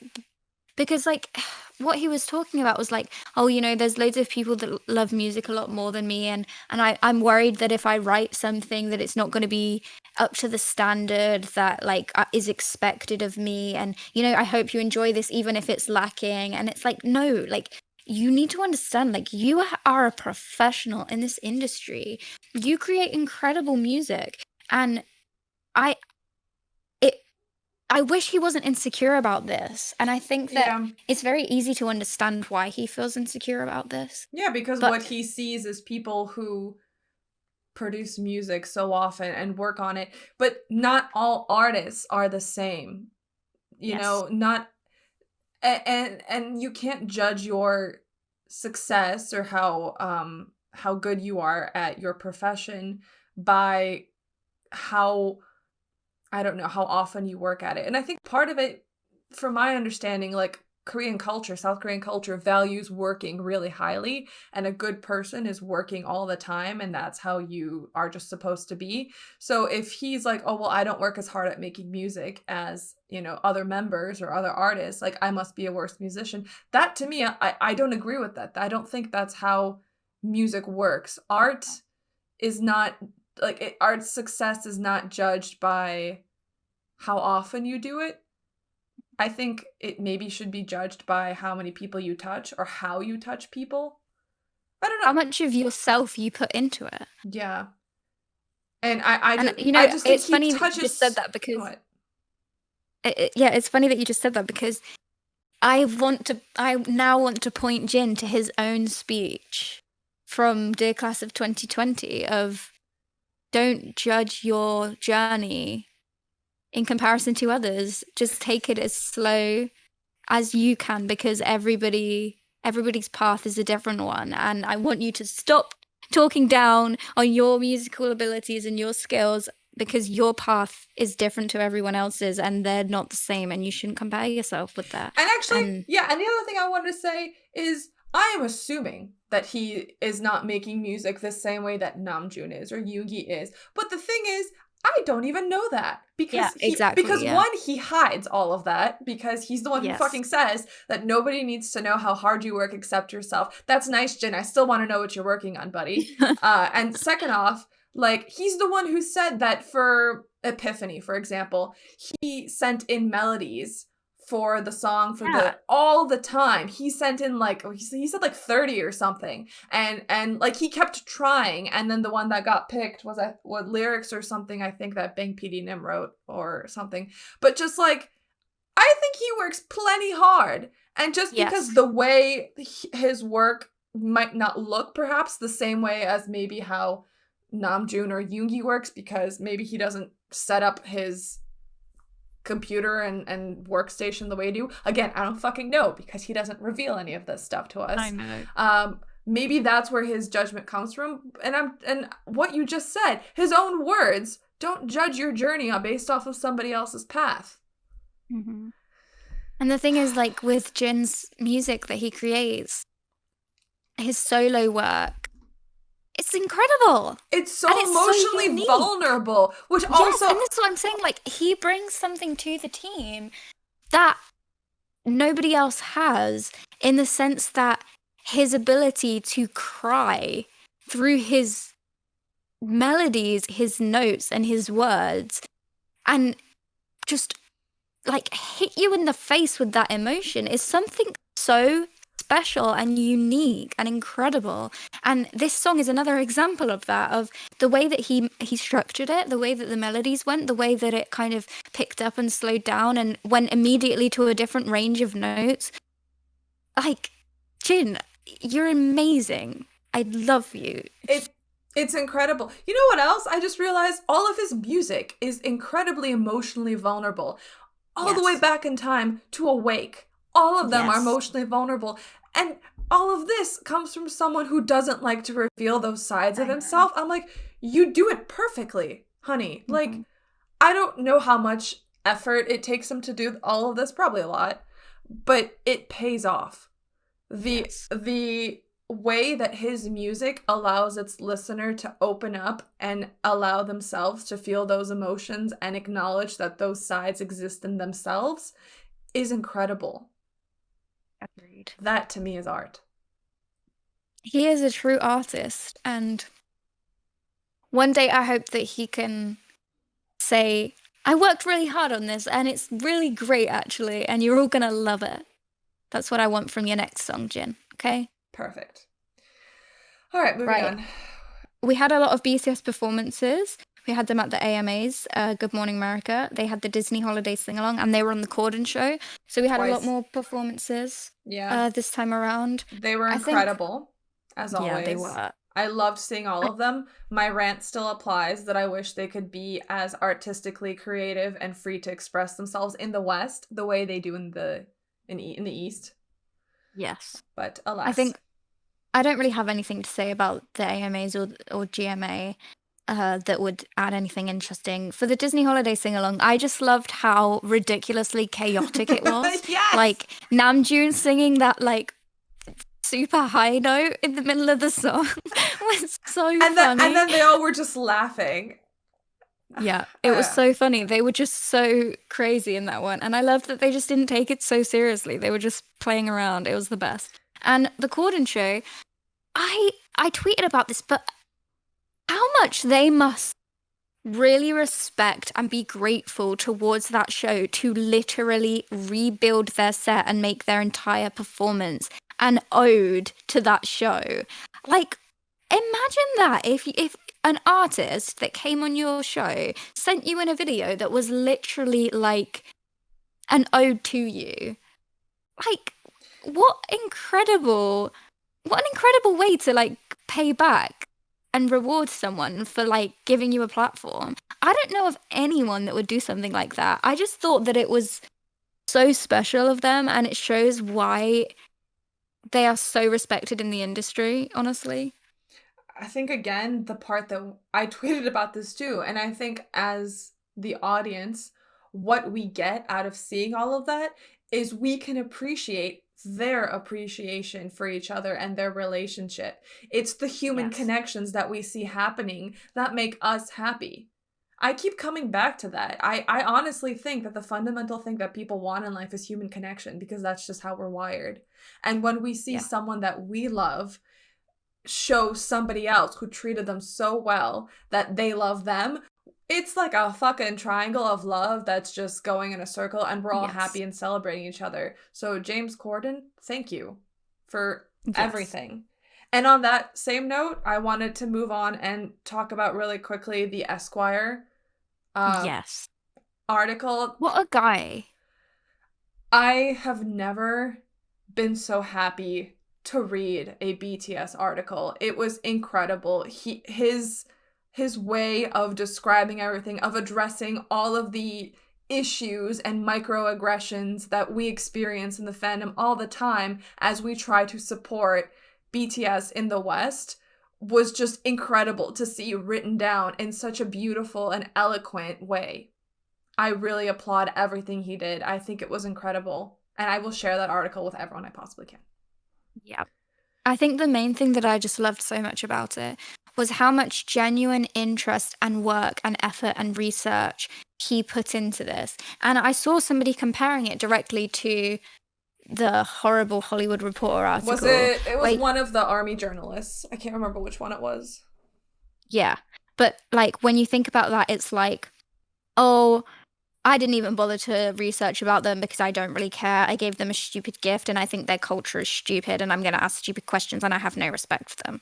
Versus somebody from the outside being like, do you know what? I'm really intrigued as to like what's going on here and I want to write an article exploring this, and I'm going to listen to their entire discography from start to finish, and I'm going to look into the fandom, and you could just tell how much he really paid attention, put in a lot of work, a lot of effort, and grew to really respect BTS and BTS's fandom through that journey of discovery and exploration. And then he was able to put that into words. And the fact that he kept making comparisons to like his own social and cultural environment with like the election and the older musical acts and things showed that he had gotten a broader understanding from BTS. He had learned something and he had related it to his own thing, and he had taken something away from this journey. And that's the thing that I loved most about it.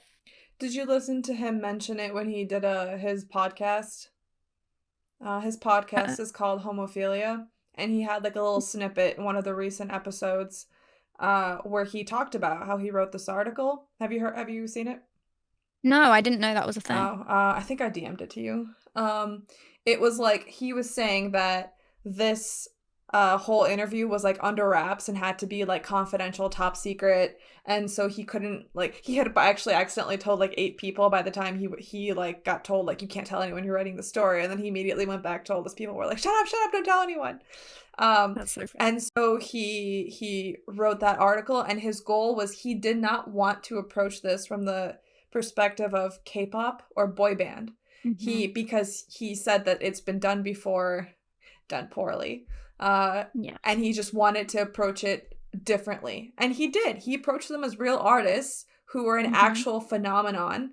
And the fact that they are Korean is a part of their identity, not a gimmick that makes them like a funny, quirky thing going on in the Yeah. West. No, they are actually legitimately Korean men who are firmly seated in their Korean identity, who resonate with people around the world, no matter where they live, like who they are, their skin color, or their gender identity.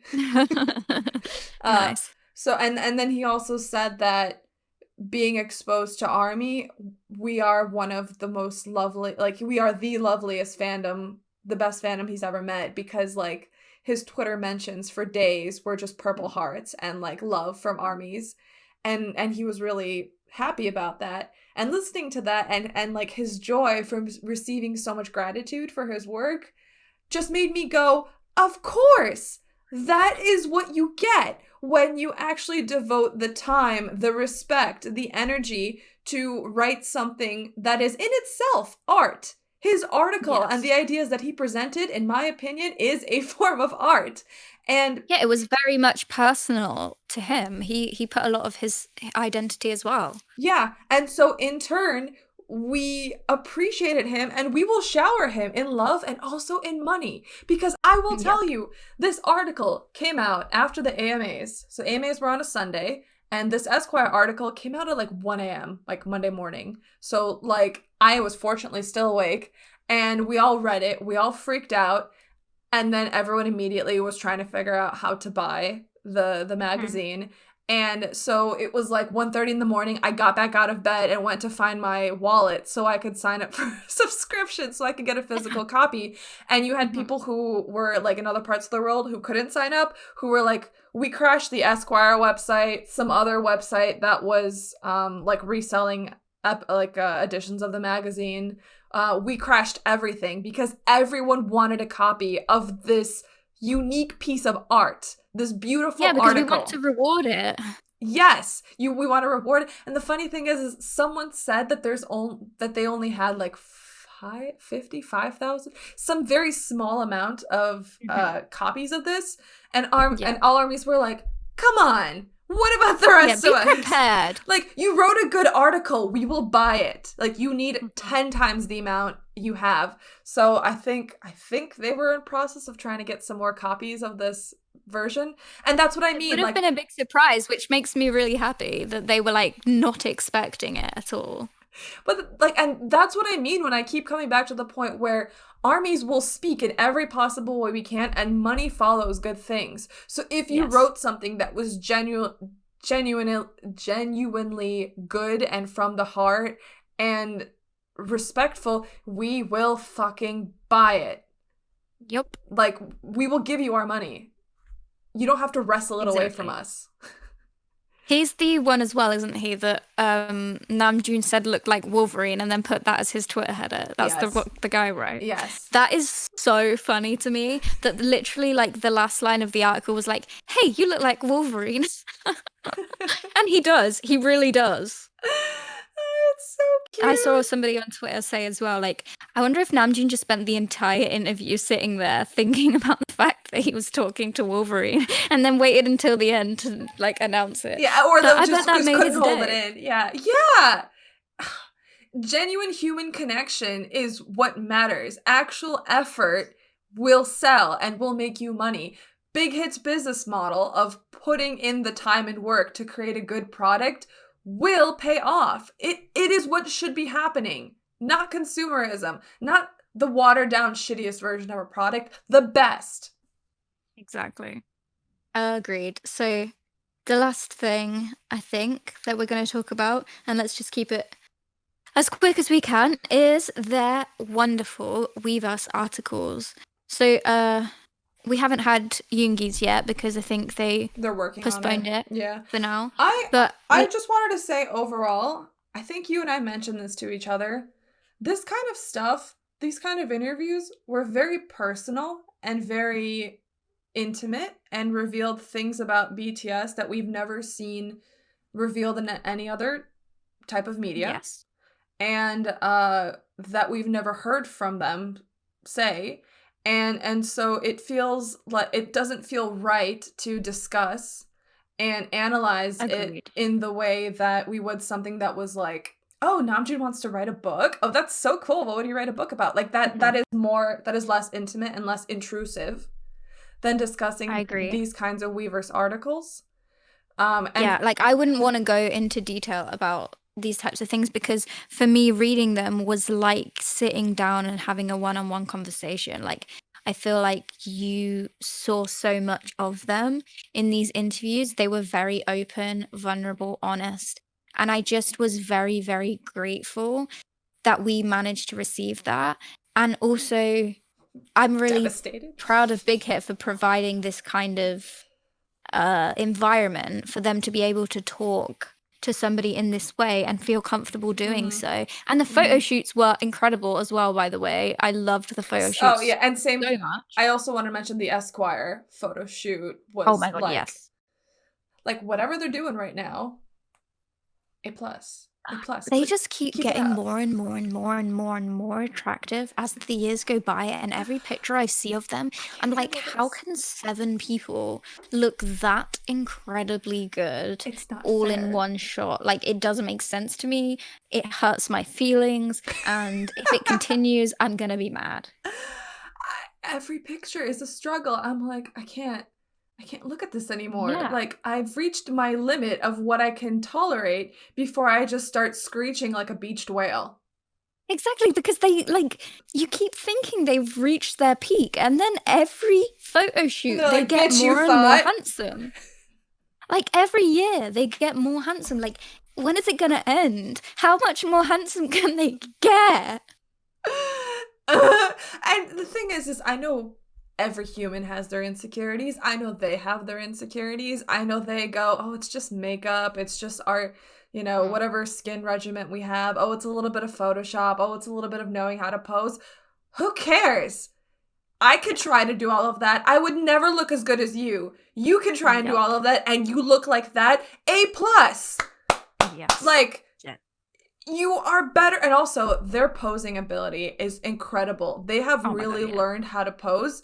And that was something else that Dave Holmes, the writer of the Esquire article, said in his podcast, that he's like, they're better than models at, posing and like photo shoots. And it's like, yeah, they are very focused on that. And granted, they've had like almost 7.5 years of the amount of photo practice. books and summer packages and season's greetings and everything that Big Hit have put they out have over the learned, years. but they have but it's just like where they are is incredible, and they should be celebrated. Yes. Like, well fucking done, guys. You've killed me. I'm talking from the afterlife. I can't do this anymore, but I still want to. It makes no sense to me these days. Like, I actually don't understand. Like, I feel like when I'm married with like 3 children and somebody asks me who the love of my life is, I'm gonna say it's Kim Tae-young. Like, I am married. I have 7 loves of my life. yeah. Well, 8. But my husband knows that 7 of those are BTS. Yeah. It's fine. It's fine. I'm not going to deny it. I just want to stare at them forever and ever and ever and ever and ever. And I wonder if I'll ever get to see them in person and if I'll die. Yeah. The other day, my husband was laughing at me because we were going through my photo gallery, and it's all BTS, and I have them like separated out into folders of like general like group BTS photos, and then I have folders for each of like individual pictures of each member. I have a BTS memes folder. I have like all this other stuff, and it's like thousands of pictures.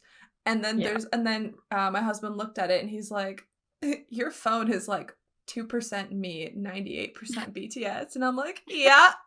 And he was just laughing. He's like, you don't even have any pictures of me on your phone anymore. I'm like, no. Why would I? I have them as my background, as my wallpaper, as my home screen. Like, they are a work of art. They are. And I think that we're going on a major tangent about the fact that they're so pretty and it makes me so sad. I haven't celebrated their appearance in a while because I try not to fixate on that too much because I think they're humans and they are worth more. They're so much more than that. Yeah, and I also don't want them to feel pressured that they always have to look this good. But the thing is, I think they look just as good when they're in the soup. With no makeup and just wearing whatever clothes they think are cool. I'm like, fuck you, you still look hot. Like, come on. You still look so good and it makes me so annoyed. And you know, I'm the same. I don't fixate too much on their appearance. But sometimes I just want to sit here and talk about how attractive and beautiful and handsome and sexy and awesome they are. And how I suffer happily. Please keep it going. But it hurts. It hurts so bad. Okay, let's end on that note. I'm gonna go be sad now for a while and stare at pictures of BTS. It's like, wait, what was the article where they were all in suits and like, I think it was one of the ones we talked about last week. Was it the WSJ Magazine one? Maybe. But there was a picture when literally like every single one of them looked like inhumanely beautiful. And I was like, how? How is this a thing? How is it allowed that every single member of you is that fucking attractive? Like, it's just not okay. It is okay, but it's not okay. Like, please give me more, but also give me a break, but also please don't ever stop. Exactly. Okay. All right, so we're going to take a break, and when we come back, you guys are going to watch our fun time game for this episode. It should be a lot of fun. Get ready to cringe and get put into very uncomfortable situations. And then we'll see you again when we get to our little bit of soft hour with Army Heart BTS.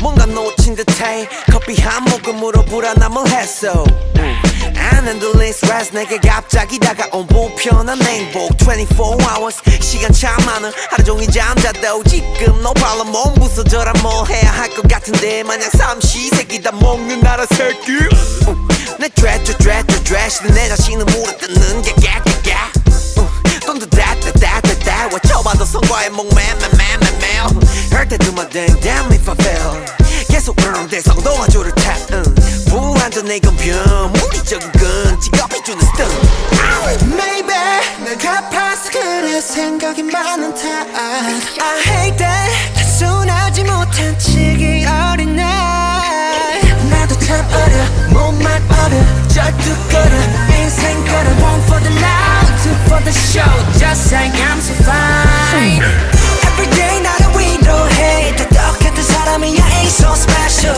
Amen keep on two step 차분하게 모두 치료해보자고 나의 뼈 Let it go 마음에도 방학이 필요해 아 그냥 일은 일로 해 I'm ill 그래 내가 ill 그 자체 심이란 친구 Oh I never liked him 얼마를 벌어야 행복하겠니 희유리 같은 병이 때리지 니 머리 모든 게 세상인지 나지 헷갈려 안경을 벗어도 어둠은 안 흐릿해져 이 시간 뒤에 어떤 라벨이 붙건 부디 그게 전부 너 길바리 너 다른 병들이 많아 내가 헷갈리는 건 인간이란 본디 추악함을 가진다는 그 마음의 병에 가진 수들만 400개가 더 되는데 해당한다는 저거 별로 없단 거요 병든 게 세상인지 나인지 단순히 바라보는 해석들의 차인지 그게 다인지 I don't know 누군가를 바꿔보는 것 그것보다 빠른 것은 내가 변화하는 거요 Maybe 내가 아파서 그래 생각이 많은 탓 I hate that 단순하지 못한 치기 어린 날 나도 참 어려 몸만 어려 절뚝거려 인생 걸어 One for the love, two for the show Just like I'm so fine Every day 나를 위로해 다 똑같은 사람이야 ain't so special Amen keep one two step 차분하게 모두 치료해보자고 나의 뼈 Let it go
Uh, so what we're gonna play today is a version of Would You Rather Awkward Edition.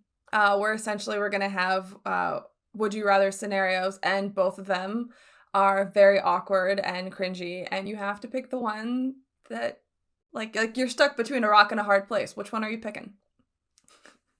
Always the hard place. All right. So the first question that we have here is: Would you rather call one of the members the wrong name and have them think you don't know who they are, or have to correct one of the members and tell them they're not actually your bias? Oh God. Oh God. I'm gonna let you answer this one first. Okay. I think I know which one I would pick, just because the thought of them thinking that I don't actually know who they are makes me want to die. Because like, if they were to think that I didn't actually know them and who they are, then they wouldn't think that. Like, I don't know, I feel like it wouldn't have the same level of comfort that you would have if you meet like an army who you know like knows you really well and things like that. You worry But that I they think won't you be could able to be as comfortable with you and wouldn't trust you as much. exactly, like it would be a very different kind of interaction between someone that just kind of vaguely knows of you and between them and like an actual army. Mm-hmm. But the other one, like, it would be really awkward, but you could also make it fun. Like, you could make it funny and you could like tease them about it and be like, oh, you thought you were my bias, how silly. You know I love you, but no. Like, it would be fun. Like, you could make it into like a silly situation, Yeah. whereas the other one would just be so horrible. Yeah, I agree with you. And I think I would also pick the have to tell them they're not my bias. And because in all honesty, my bias is Bang PD Nim, and they need to accept that. Oh, I saw something the other day. It was on Jin's birthday V Live, and he was commenting on how one of the army's names was like, I can't remember which members of staff it was, but it was like, I'll just use an example. It was like Bang PD, Heart, Sonsung Duk, or something like that. And it was like, why is your names are like company people? And he was laughing about that. It's really funny. I don't think they understand how much we appreciate their staff around them, because we Yeah. see how great their relationships are with them, and then by extension we have a great relationship with them. Yeah. Well, I mean, I did see a video earlier actually, because I was watching Jin compilations, as you do. And there's a video of him on V Live, and he talks about how the like a lot of fans of groups don't like their agency, but he thinks that like most armies do like their agency, which I agree with. I think most armies really appreciate the staff and the key word agency. there is armies. If Yes. you're a real army, then you appreciate who BTS appreciate. Just saying. Yeah, exactly. Yep. That's agree. my opinion. Yeah.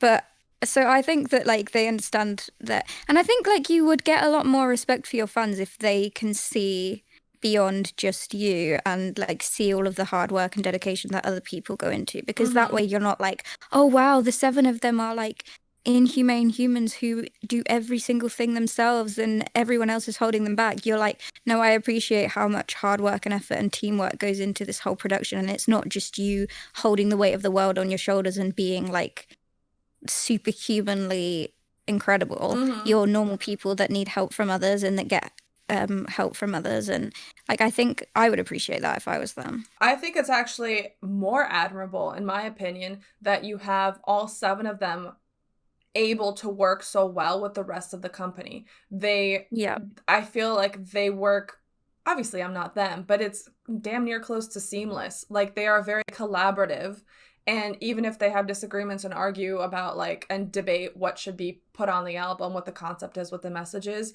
they do it all with the same principles in mind of the fact that they're trying to make a high quality product, performance, music, and it's for, the fans' healing. Exactly. And it's like another thing that Jin had said was that what he really likes about his company is that they're not making decisions based on, oh, what's going to get money. Like they tend to make their decisions on, oh, what can we give to Army? What is Army going to really like? And obviously like money comes alongside that, but the main priority is always like, what can we make for ARMY?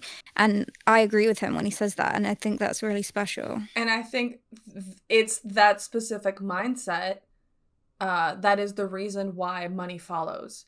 Because, Yep. I mean, we've spoken about this before, and like, good thing or bad thing, money is a language, in my opinion, and people speak with their money. And armies do that a lot because we support BTS, we support their message, the message of their company.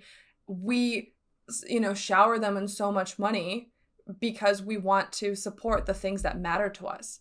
And so, like, the money And because follows they good things. understand the company understands the things that we want and that we enjoy and that we want to support as well. Yeah. This is all stuff that I actually want to talk about in Army Finance 101, 102, that I keep not being able to make, because I want to talk about how important and special I think Big Hit's business strategy is, and how they've put humanity back into the business process, and that's why they've been so successful even during a world pandemic. Yeah, I can't wait for that video. One day. One day. Yeah. Whenever you get around to it. But yeah, in terms of this question, yeah, I agree with you. And I think it wouldn't be that awkward because, like, having a bias, if you're like an army, a real army, then just because you have a bias, it doesn't change any of your affection towards the other members. Like, yeah, you still love them all. Plus, I think your bias isn't always like who you like more or who you're attracted to more. It's more like, who do you feel more of an affinity with? Who do you feel more similar to? Yeah, like a connection to. And that's why I think it would be like a funny way of teasing them, because it's like, oh, you know how much I love you, but no, you're not my bias. You know what I mean? Yeah. Like, yeah, exactly. Okay, yeah. All right, next question. Okay. Would you rather walk in on Yoongi in the bathroom or catch Namjoon dancing in his underwear in the kitchen? I mean, I definitely want to catch Namjoon dancing in his underwear in the kitchen because that would be very enjoyable for me. Like, I'd get to see a lot and I'd very much enjoy it. I love that. I mean, I feel like walking in on someone in the bathroom is so awkward and so uncomfortable because it's like an invasion of privacy. And even though like it's still an invasion of privacy if you catch someone dancing in their underwear, like it's more of a comedic like way to bond with someone. Especially if you join in. If you join in, you're like, I'm dancing with you. Let me throw off my clothes. Sure. Yeah, exactly. Whereas like I feel like if I walked in on Yoongi in the bathroom, like we'd never be able to make eye contact again. But if I walked in on Namjoon dancing in his underwear, then I'd just start dancing as well, and then we'd have a thing to talk about and bond over. Okay, so let me raise the stakes then. What if Namjoon is dancing in the kitchen naked? See, now they're equally bad.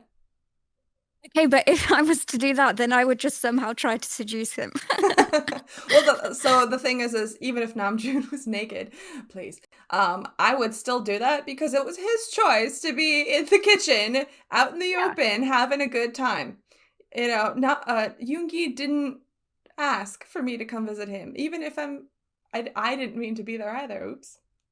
But yeah. Yeah. Plus, I think like it's a bit like if you're naked, then you're naked, but you're not like if you're peeing, then that's way more like a thing that you don't want anyone to ever see. Like you don't want anyone to ever come in and see you peeing. Like if you were to see, I feel like I'm getting a bit too graphic here. But if you were to see penis just out and wiggling around, then that's not that bad. But having a good time. Peeing, then that would be a bit. You know, I will say, I think there is a difference between how men and women think about like going to the bathroom, because women, unfortunately, most of the time grow up in a society that basically says women aren't supposed to have bodily functions. Even if we do, we're supposed to hide all of them. And men, on the other hand, don't really have that problem. So like they're a lot more comfortable with those types of things. But I do think that if you cross genders, then it does get weird again. Yeah. Anyway, okay. I just want to see Namjoon dancing naked in his underwear because that would be fun. No. Dancing naked in his underwear, that doesn't make sense, Billie. I didn't even notice. Yeah. Well, I mean, now that I've planted that image in your head, you're welcome. Yeah, thank you very much. I will enjoy that one. Now, whether he wants me to see him dancing naked, I feel like that's a different question. So maybe if I consider it from Namjoon's point of view, then maybe it would be worse because I'm just thinking it of how I would enjoy the situation. Yeah. Oh, sorry, Namjoon. All right, next question. Would you rather take one of the members, specifically Namjoon, to a fancy dinner and find out at the end that your only credit card was declined? Oh my god. Or buy one of the members, Taehyung, a gift for their birthday, only to have them tell you that you got them the same present last year? Oh, easy question, easy question. I would just do the second one and get Taehyung the same present as last year because the thought of like my card declining and them having to pay for it makes me want to die. I know. I find that so interesting that all of us feel this like guilt and shame of like, oh, I thought I had money, but I don't. My card's been Yeah. declined. Like, I'm a loser.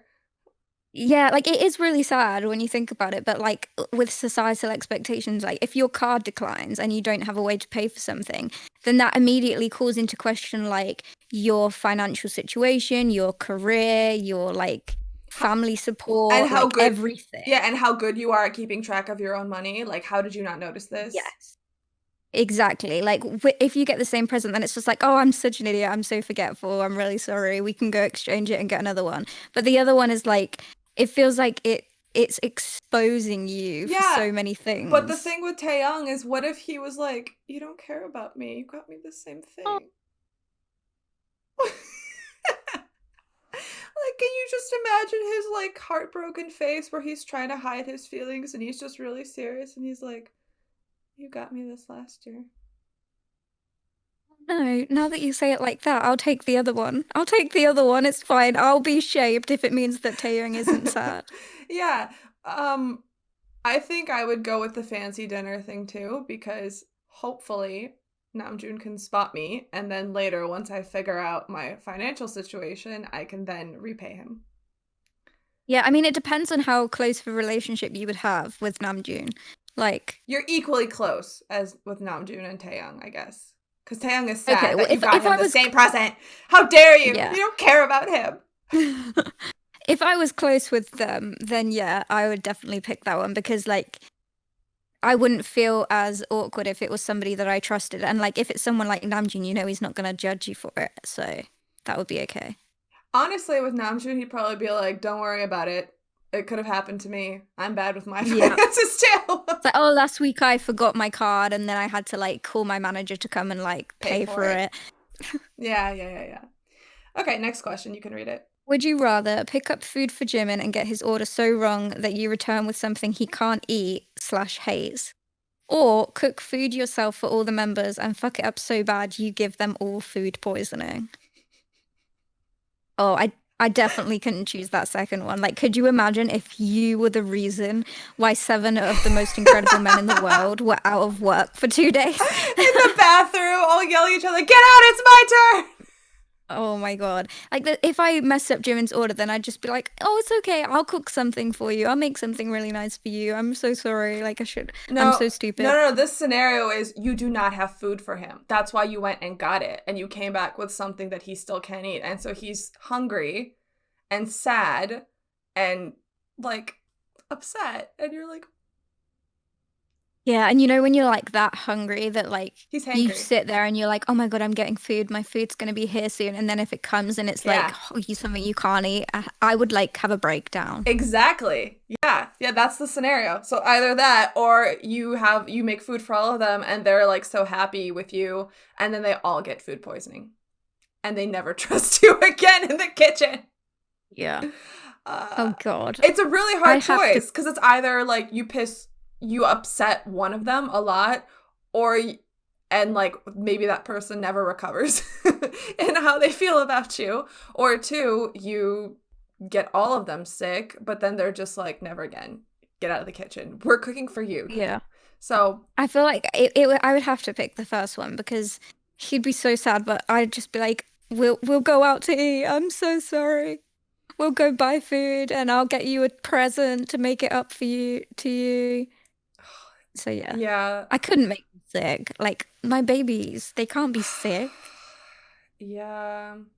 Yeah, I guess I'll go with that. But it's my bias. I don't want Jimin I to know. hate me. I want him to know that I know what he likes and I know what he eats. And... But like But I really don't want to give him with food poisoning. yeah. With Jimin though, like he's so sweet. Like if he could see how sorry you were and that you didn't mean to do it, like he would forgive you. Yeah, I guess you're right. I guess he would. How are these questions so far? Yeah, they're making me want to die, but it's okay. Okay. Is it your turn? I think it's your turn. No, it's yours. Is it? Okay. Oh yeah. All right. Would you rather cut Jungkook's hair too short for him when he was trusting you to cut it better than he could, or hem Jin's favorite pants because they were too long and ruin them permanently? God. This one's like probably the hardest choice so far. Because they're both a little bit more permanent, even though they're not completely permanent. With Jungkook's hair, yeah, if you cut it too short, he'll be upset, but it'll grow out again. And with Jin's pants, like they were his favorite pants, and you ruined them. Like, yeah, he can't get that back, but then again, he could just buy new pants. Yeah, see, the thing about these two is like either way, they're trusting you to do something and you're disappointing them. But I'm just thinking, like, someone's hair being too short would be a problem for longer because, like you say, like if you ruin someone's favorite, I can't say pants because pants to me is underwear. Trousers. Their favorite trousers, then like you could take them shopping and get like, or you could buy the same pair, or you could do something that would remedy it that day. Whereas like Jungkook's hair would be too short for at least a month. Not a month, maybe like 3 weeks, 2-3 weeks. Well, 3 again, weeks, not a month. That's so- basically the same. Okay, so then again, I think this is also something that depends on the person and sometimes potentially depends on the gender, because I think women are very sensitive about our hair and it's part of our ego and it's like a safety blanket and it helps us feel secure in who we are. And I think for men who are very cognizant of their appearance, like celebrities like BTS, it would apply as well. But so if they really care about their hair, then having a bad haircut would really upset them. But then again, like for example, I'm very focused on my hair. If you fuck up my hair, and I have had bad haircuts, I was devastated and it would very much upset me. But then my husband, he's okay about his hair. He doesn't really care. But if you ruin his favorite pair of clothes, or if you throw like like a clothing item of his that he loved to wear and like don't tell him, which I have done when he has really ratty things, I just get rid of them. Like he gets really upset if you take away, because for him, his clothing is his comfort blanket. So I think it depends. Yeah. So then but I think we've got to consider the fact that like they're idols, so their hair is like one of their most important features. Like they should have nice hair always. Yeah, but again, I think it also depends on the person. So we have JK and Jin.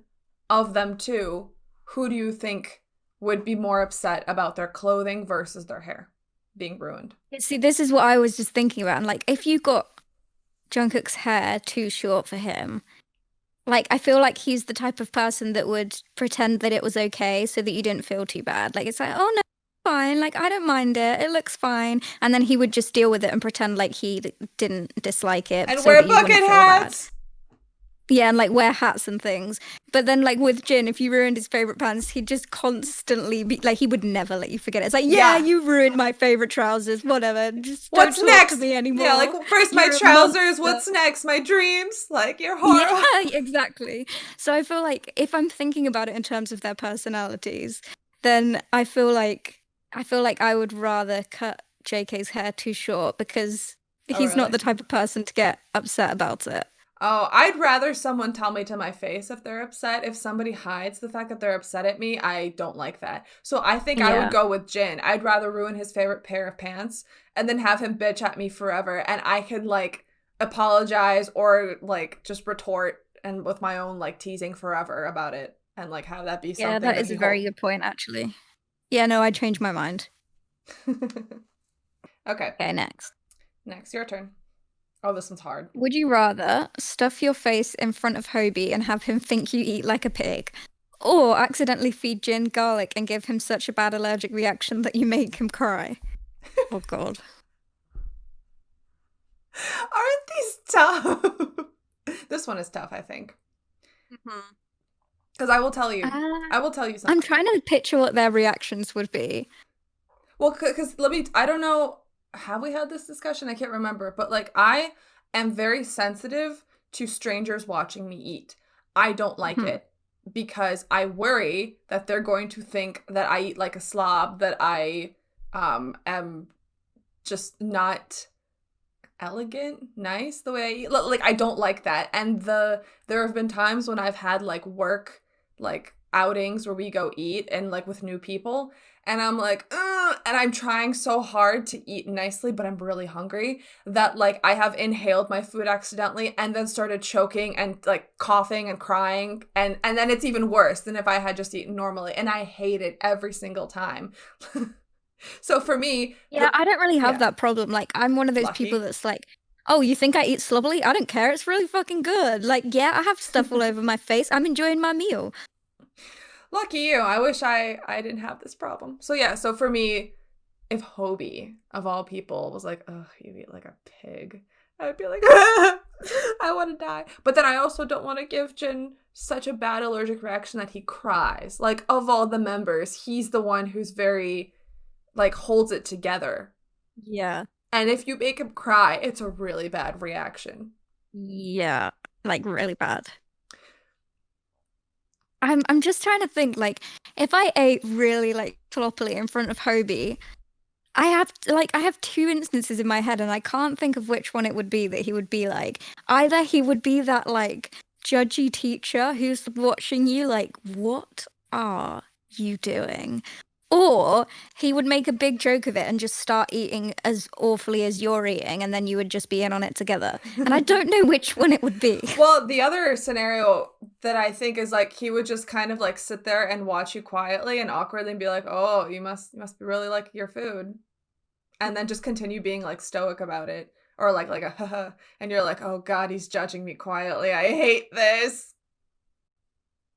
I'm gonna pick the stuff my face one because I can't make Ginny cry. I know. I think I'm gonna have to pick that too, even though for me it's fucking hell. I'll do anything though not to make Jenny cry. I agree.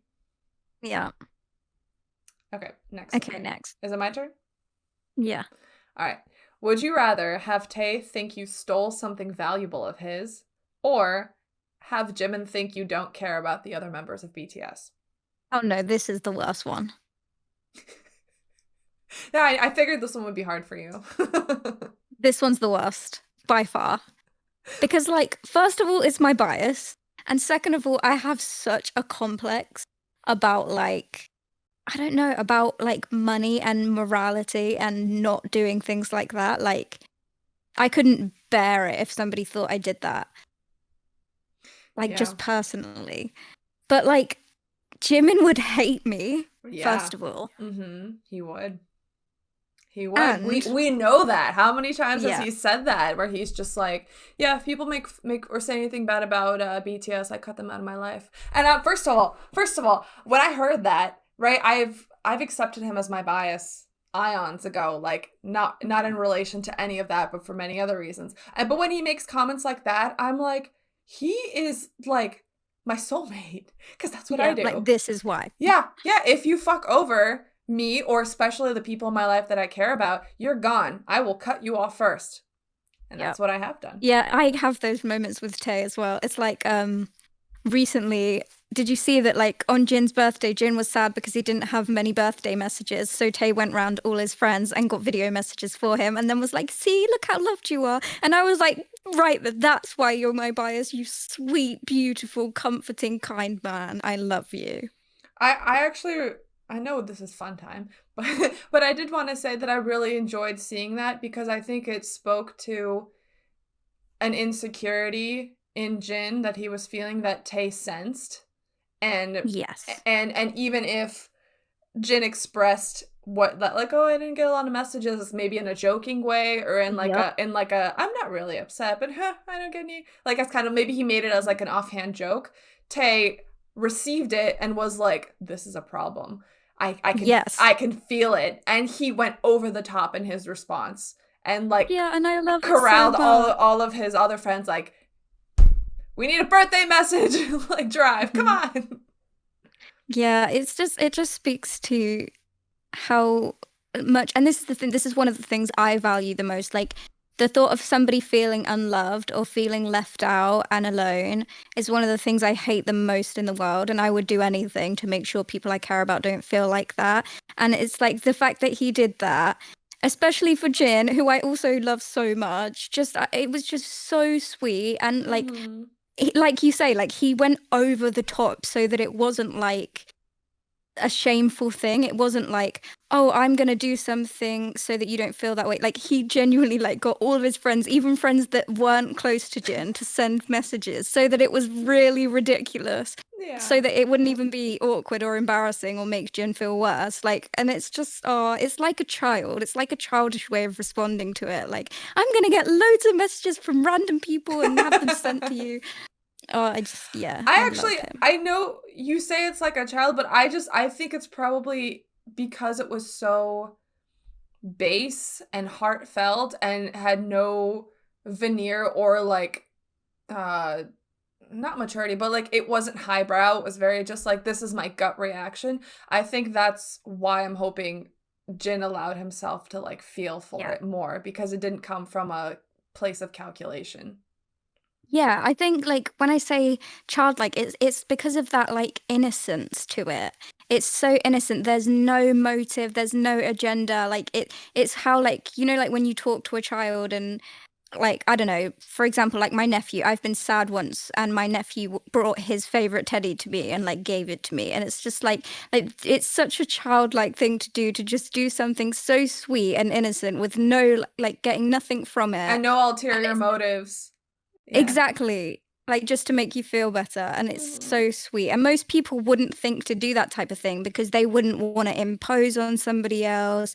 They wouldn't want to make them feel worse. Like, but Tay's just like, oh, you don't have any messages? I'm going to get you loads of messages. See, I'm going to give you so many messages that you don't know what to do with them all. Like, it's just so adorable. Yeah. I love But anyway, okay, back to the question. what was our question? Oh, would you rather have Tay think you stole something valuable of his? Or Yeah. have Jimin think you don't care about the other man?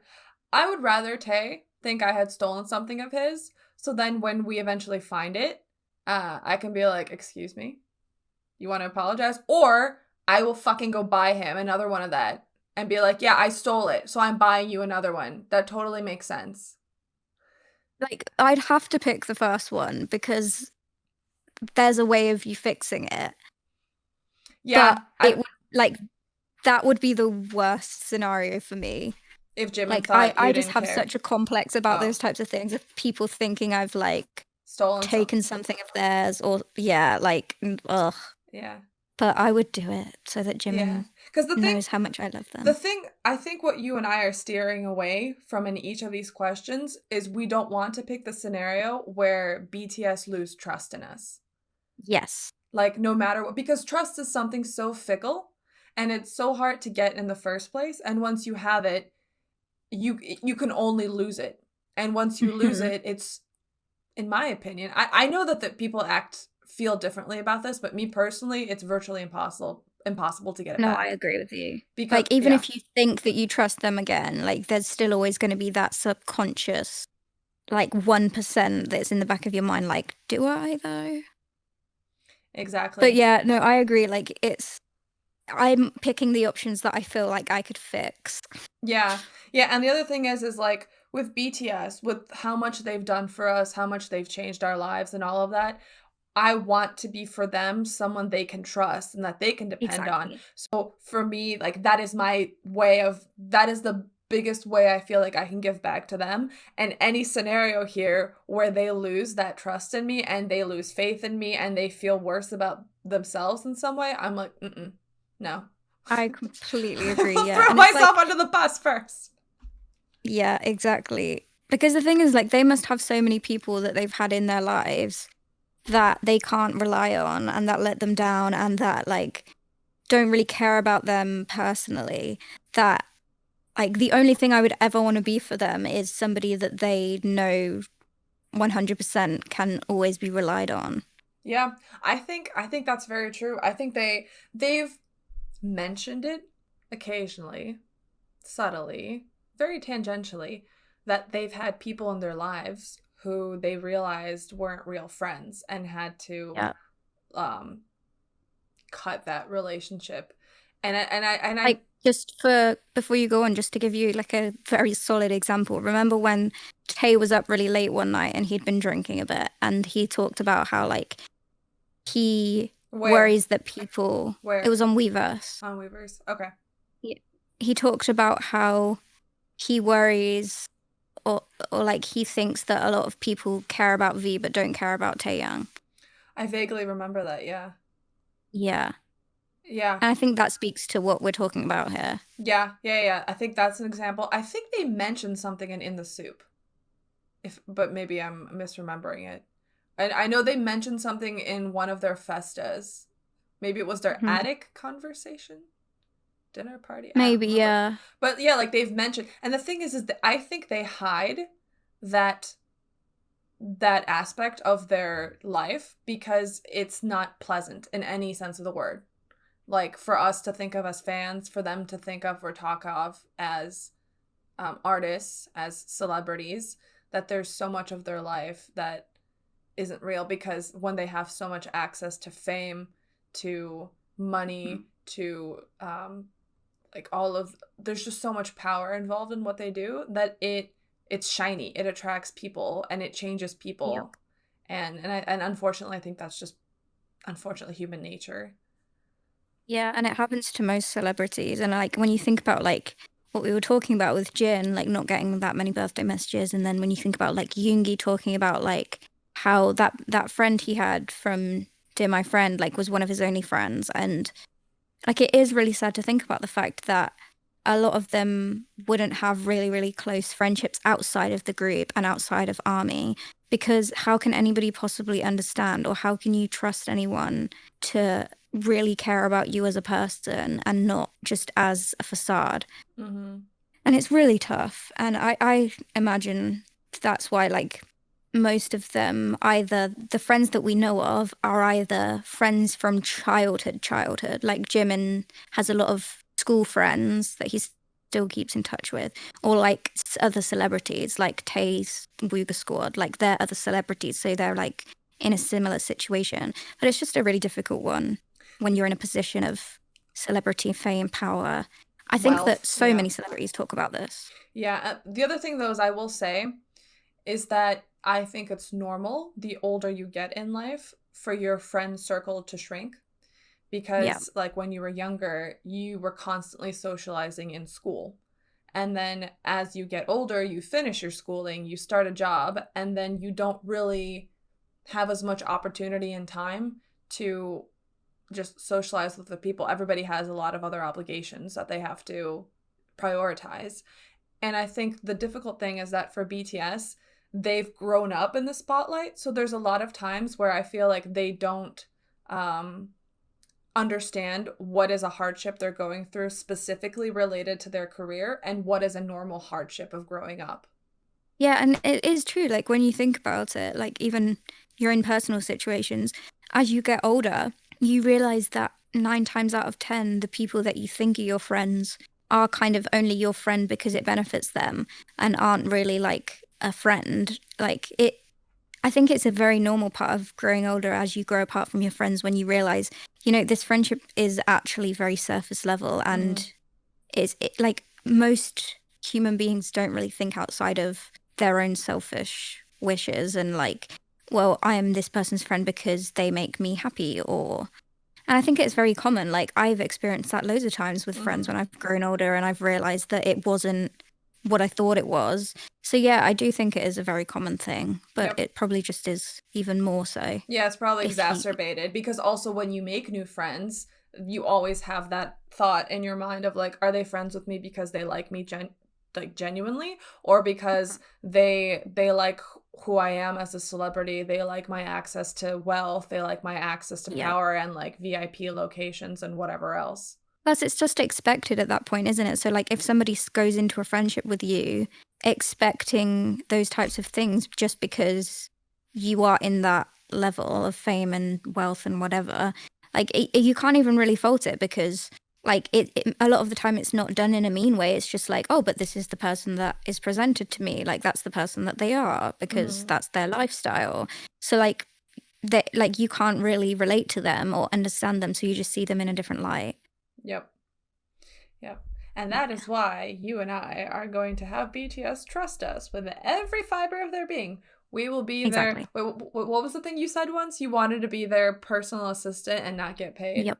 Just be their free Yes. friend. I will be their just free whatever friend. you need, whenever you need anything, advice, shoulder to cry on, food, A titty dabber. anything. Yeah. Okay, no. back to this game. Where were we? Would you rather show Yoongi about an exciting new song that he's probably never heard of and then find out later he produced it?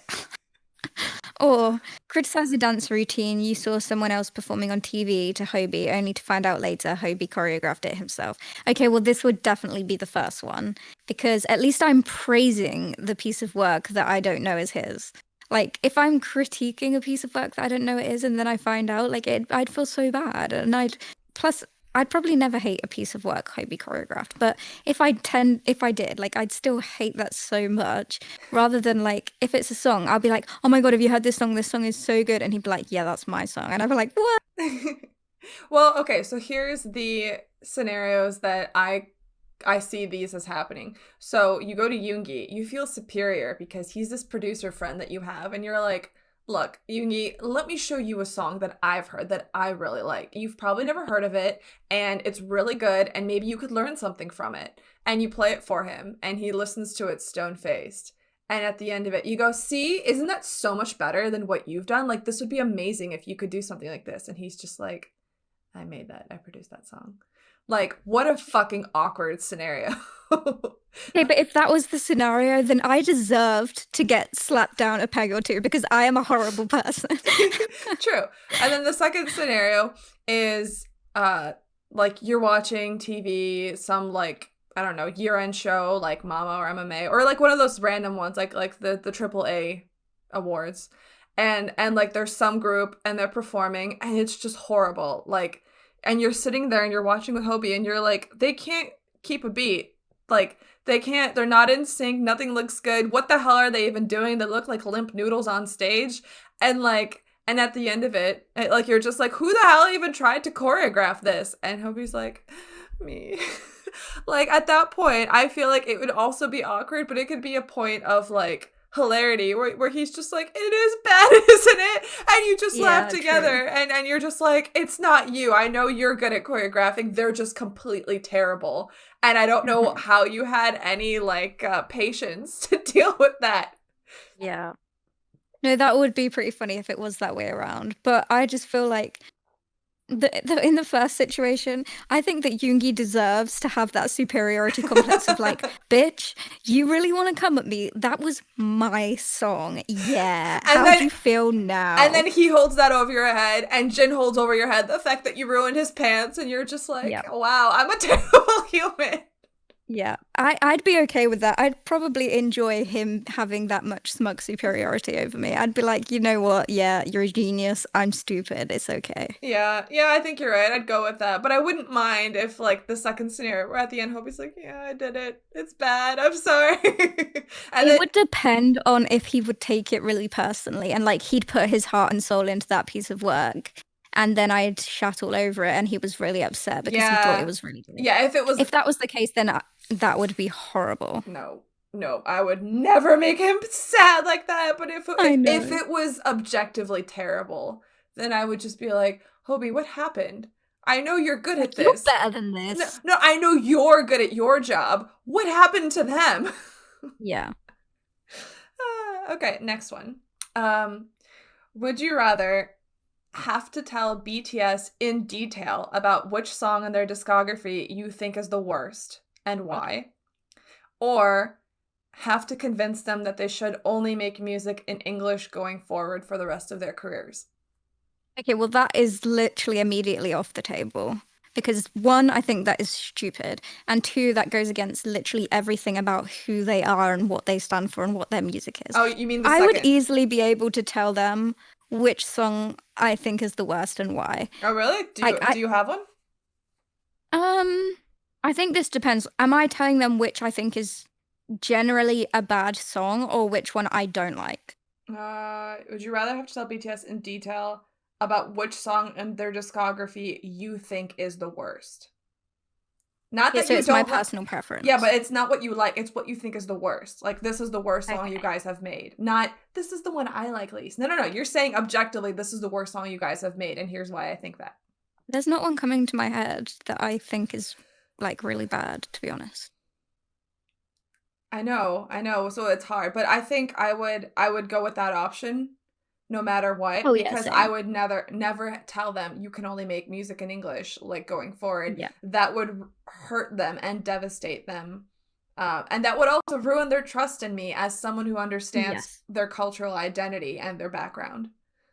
Plus, I don't agree with it at all, so why would I want to tell them that? Exactly. Yeah, I'd rather say I objectively think this song is your worst song and have them either agree or have them be like, fuck you, what do you know? Like, you don't have to take me Yeah. seriously. But I did, the question specifically says in detail. So, like, you don't just get to say, oh, this is your worst song, and then you move on. You have to say in detail why it is and have them just, like, have that in their brain.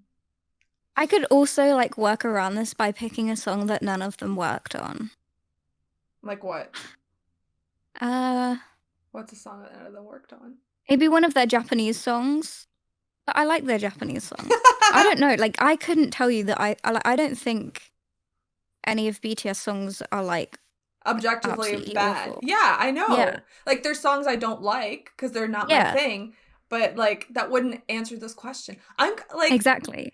which I think is a testament to how great their music is. But I think I may have to try to, like, go through their discography and see if there's one Yeah. that I could find that I'm like, this is your worst song.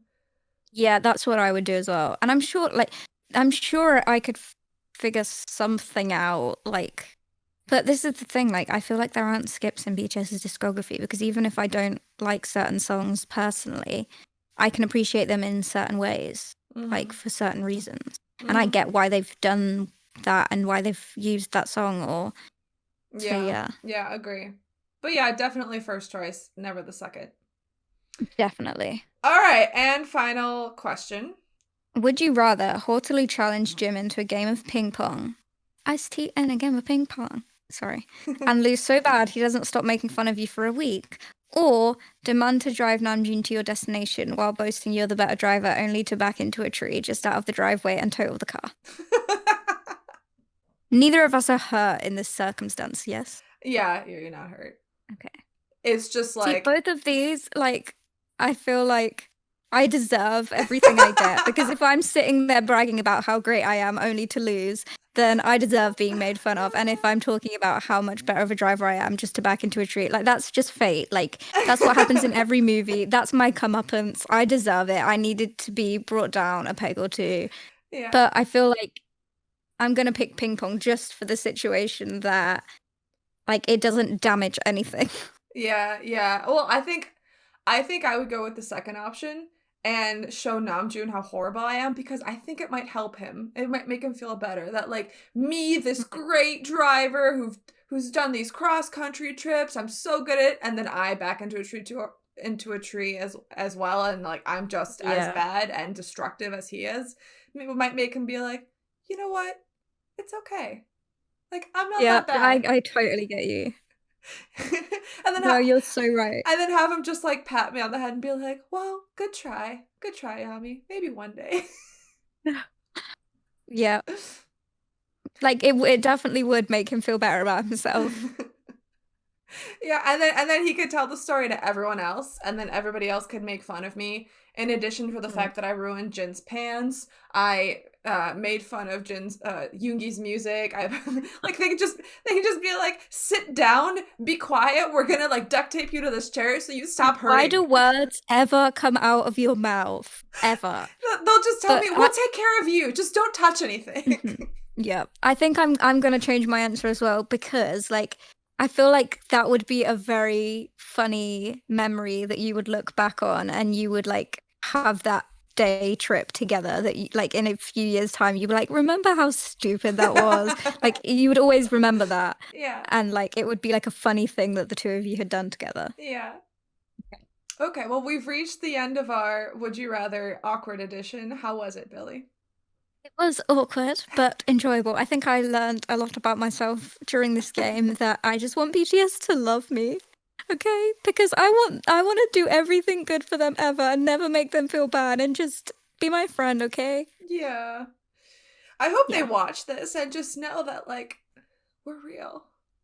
And if they need friends, we're here. I'm sorry we don't speak Korean and don't have Korean subs on our podcast, but if anybody wants to help us out, please, if we could give BTS a chance to hang out with us, like, that would be awesome. We'll be the friends they need. You know what? You can fly me out to Korea. I told you, I'll be your friend, and you don't even have to pay me.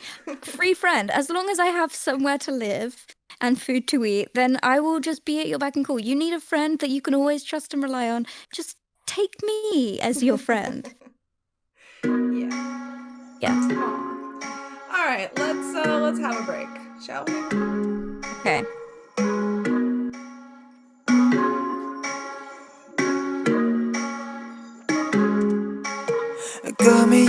꿈이었을까 넓은 것 같아 눈 뜨면 다시 아무도 없는 밤 가만히 난 주문을 걸어 그 어느 때보다 크게 뛰는 heart 이 순간 우린 언제라도 어디 때도 together wherever yeah wherever yeah 반복도 보긴 것 같아 나도 모르겠어 나의 속을 널 볼 순 없을까 가만히 못 봐본 내 두 손을 변하지 않네요 미친놈처럼 막 이상해 Wherever you are I know you'll always stay 저 구름이 지나간 자리에 Stay 마른 입술로 너에게 말해 Stay Stay Stay Stay Always Yeah I know you'll always stay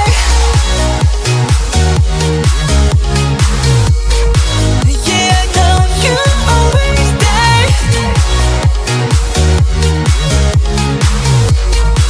Yeah I know you'll always stay 찬란한 오늘에 그 모두를 위해 yeah. Oh every night and day Yeah I know you'll always stay 바로 지금 난 널 생각해 네가 어디에 있든지 그게 뭐가 중요해 We connect to 7G It ain't the end of the world The present is shine like the pearl 이거면 파동에 불과 하지만 내가 널 바꿔낼 거야 가만히 난 주문을 걸어 그 어느 때보다 밝게 보이는 star 이 순간 우린 언제라도 어디 때도 Wherever you are I know you'll always stay 저 바람이 지나간 바다에 Stay 굳은 입술로 내게 말을 해 Stay Stay Stay Stay Always Yeah I know you'll always stay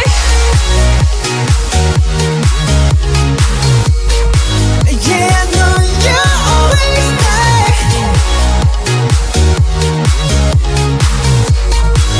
Yeah I know you'll always stay 찬란한 오늘에 그 모두를 위해 yeah. Oh every night and day Yeah I know you'll always stay 찬바람이 불어와 손 내밀어 네 숨결을 느껴 눈 감은 어느새 우린 함께인걸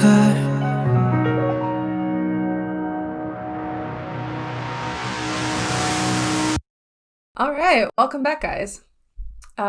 So to wrap up this week's episode with Army Heart BTS, we thought that we would show you a very cute video that Billie found with Jin.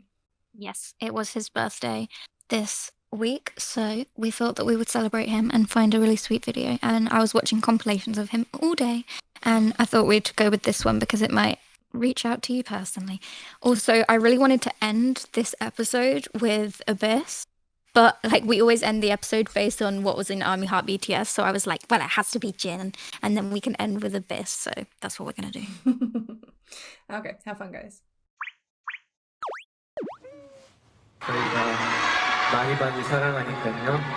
앞으로 조금 힘들어도 저희와 항상 함께 해주셨으면 좋겠습니다. アミの皆さんがいるから毎日笑顔になります。なので、僕もアミを笑顔にしてあげたいです。アミ석진の愛の攻撃야! 그리고 아미 여러분들 덕분에 제가 이렇게 하는 것도 많아지는 것 같아요. 이렇게 좋아하는 사람한테는 되게 여러 가지를 보여주고 싶어 하잖아요. 노래도 하고 춤도 배우고 기타도 치고 피아노도 치고 역시 가장 빛나는 순간이라면 우리 아미 여러분들과 그리고 또 우리 BTS 멤버들과 함께 있는 그 순간이 바로 되게 빛나는 시간이 아니었을까요? 지금의 저를 구성하는 건 정말 우리 아미 여러분들 팬분들이 있기 때문에 음악도 할 수 있는 거라고 생각이 되고 여러 가지 상들 받은 날도 좋지만 저는 같이 있는 것만으로도 굉장히 의미 있고 좋은 시간이라고 생각합니다. 여러분들한테 항상 이렇게 좋은 모습만 보여주기 위해 더 열심히 노력하는 것 같아요. 저에게 이렇게 다양한 경험을 하게 만들어주신 우리 아미 여러분들께 손키스를 보냅니다. 이게 다 아미가 도와줬기 때문이죠. I love you, 아미. 무대에 오름으로써 좋아해 주시는 분들이 정말 많으니까 제가 많은 사람들을 행복하게 해주니까 그 사람들로 인해 저도 행복해지고 그렇기 때문에 무대에 올라가는 마음이 더 생기지 않나. 저희 중에 이제 안무를 제일 멋있게 추는 진영이 한마디 하겠습니다. 춤추면서 나오세요. 춤추면서.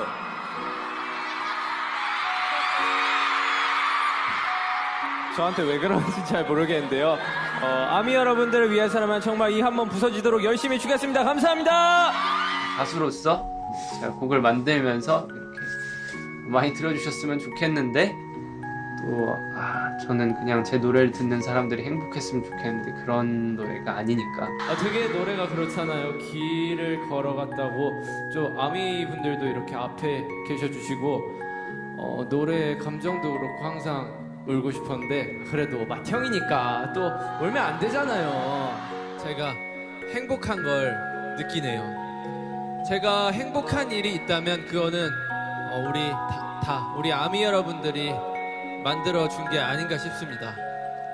우리 아미 여러분들 너무 사랑하고 저는 솔직하게 말하면 저희 공연 첫날부터 이 길이라는 노래를 부르면서 계속 울고 싶었어요. 저와 같은 감정을 느끼신 분들만 들으셨으면 좋겠다와 이 감정이 두 개가 충돌했죠. 근데도 저희 아미 여러분들은 거의 다 들어주셔서 감사하고 죄송할 뿐이죠. 뭐랄까 언어와 이 국경을 초월해 음악을 매개로 서로의 진심이 통했다고 생각합니다. 그래서 저희가 이렇게 지금 직접 볼 수는 없지만 이렇게 여러분들께 너무 감사드린다고 인사를 하고 싶습니다. 근데 또 여러분 그러면 더 안 우는 거 아시죠? 아니에요 여러분, 저는 끝까지 맏형의 이미지를 지킬 거기 때문에 저는 울지 않을 거고요. 아미도 우리를 바라보고 있고 나도 우리도 아미를 바라보고 있는데 아미가 나에게 있어 전부다, 이런 내용입니다.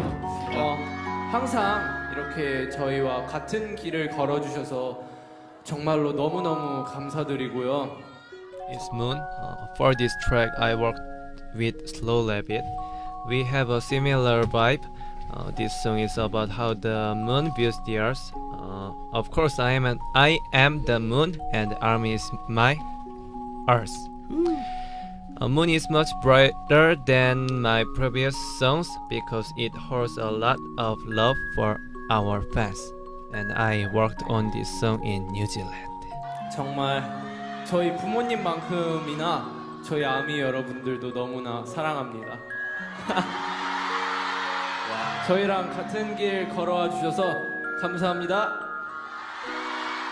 음악은 그냥 언어의 장벽이란 게 딱히 없는 것 같아요. 저희도 알아듣지는 못하지만 정말 여러 나라의 음악을 듣고 뭐 느끼는 것도 있고 정말 그냥 사람들을 이어줄 수 있는 수단이라고 생각하는데 뭐 진짜 언어를 모름에도 저희의 음악을 듣고 즐겨주시는 그냥 팬들께 너무 감사하다고 또 얘기를 하고 싶어요.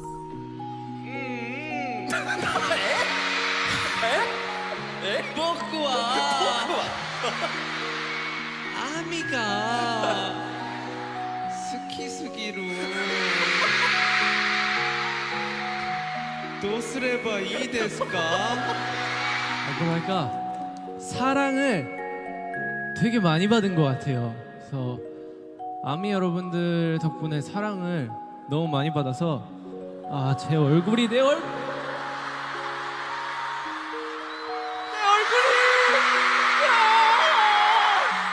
I recently watched the film Bohemian Rhapsody. I can't help following this scene.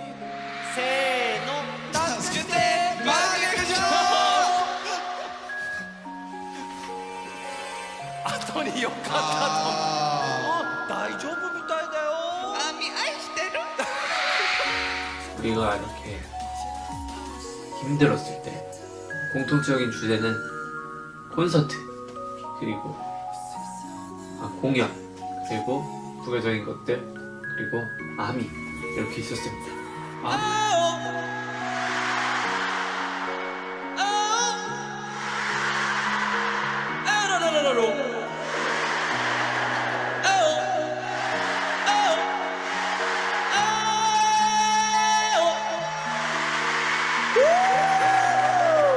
아미가 있었기에 정말 우리가 존재하는 게 맞는 것 같아요. 그렇기 때문에 저희의 행복에는 아미가 꼭 필요합니다. You're so lovely, 아미. I love you so much, 사랑합니다, 아미. 항상 저희 너무 사랑해 주셔서 너무 감사드리고요. 저희 멤버 얼굴이 다 이렇게 변할 수 있게 그러니까 저희도 이렇게 아미 덕분에 행복하니까 아미를 저희가 더 행복하게 해드릴 방법을 열심히 찾도록 하고 노력하도록 하겠습니다. 아미 사랑해요. 방탄에게 1순위는 아미고 저에게도 1순위는 아미고 아미는 저희가 달리는 기차라면은 기찻길이라 해야 될까? 이렇게 달리는데 없어서는 안 될 우리만으로는 아무것도 할 수 없고 팬분들이 있어야 앞으로 더 나아갈 수 있는 그런 앞으로도 사랑 많이 주시고요. 이 파티 이벤트는 제가 투어를 돌면서 4달 전에 생각했던 이벤트예요. 이 모자는 아미 새해 복 많이 받으셨나요? 15년 전부터 아미 복 많이 받으라고 소원을 빌었습니다. 아직 부족하다면 제 남은 인생 내내 아미 복 많이 받으라고 빌겠습니다. 우리 아미 이 세상 모든 복을 다 가져가세요. 아미 I love you. 진. 출연해서 좋습니다. 혹시 별똥 내려본다면 소원을 빌고 뭘 빌고 싶나요? 우리 아미 행복하게 해주십시오. Army's happiness. 아미는 뭐 저에게 모든 것을 주고 있죠. 아미는 저희에게 정말 모든 것입니다. 지금 우리가 살아가는데 물이나 공기나 뭐 이런 거 정말 필요한 것들이 많잖아요. 저희에게 아미는 그런 존재죠. In English, go. Ami is all, you know? Ami is everything. Everything. Ami is water. Ami is water and Ami is air and you know? 저에게 뭔가 인생에 만족감을 주신 분들이라고 해야 될까요? 여태까지는 뭐 제 인생에 그렇게 크게 큰 의미가 없었는데 우리 아미 여러분들 덕분에 제 인생에 뭔가가 동기부여가 된 것 같아서 너무 감사드린다고 꼭 얘기하고 싶습니다. 감사합니다.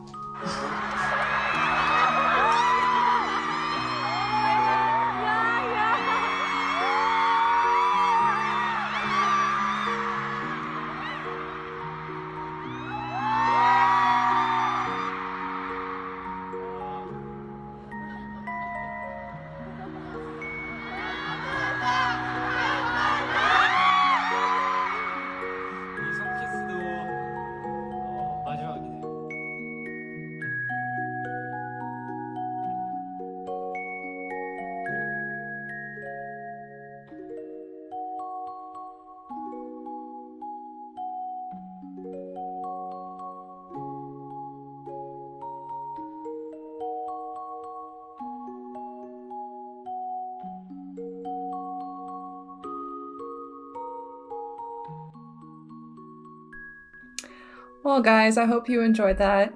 I hope you have a lovely rest of your week. And yeah, I guess we'll see you when we see you.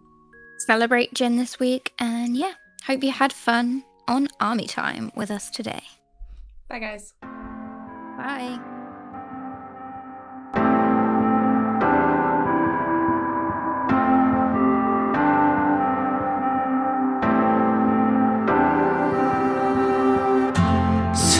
숨을 참고서 나의 바다로 들어간다.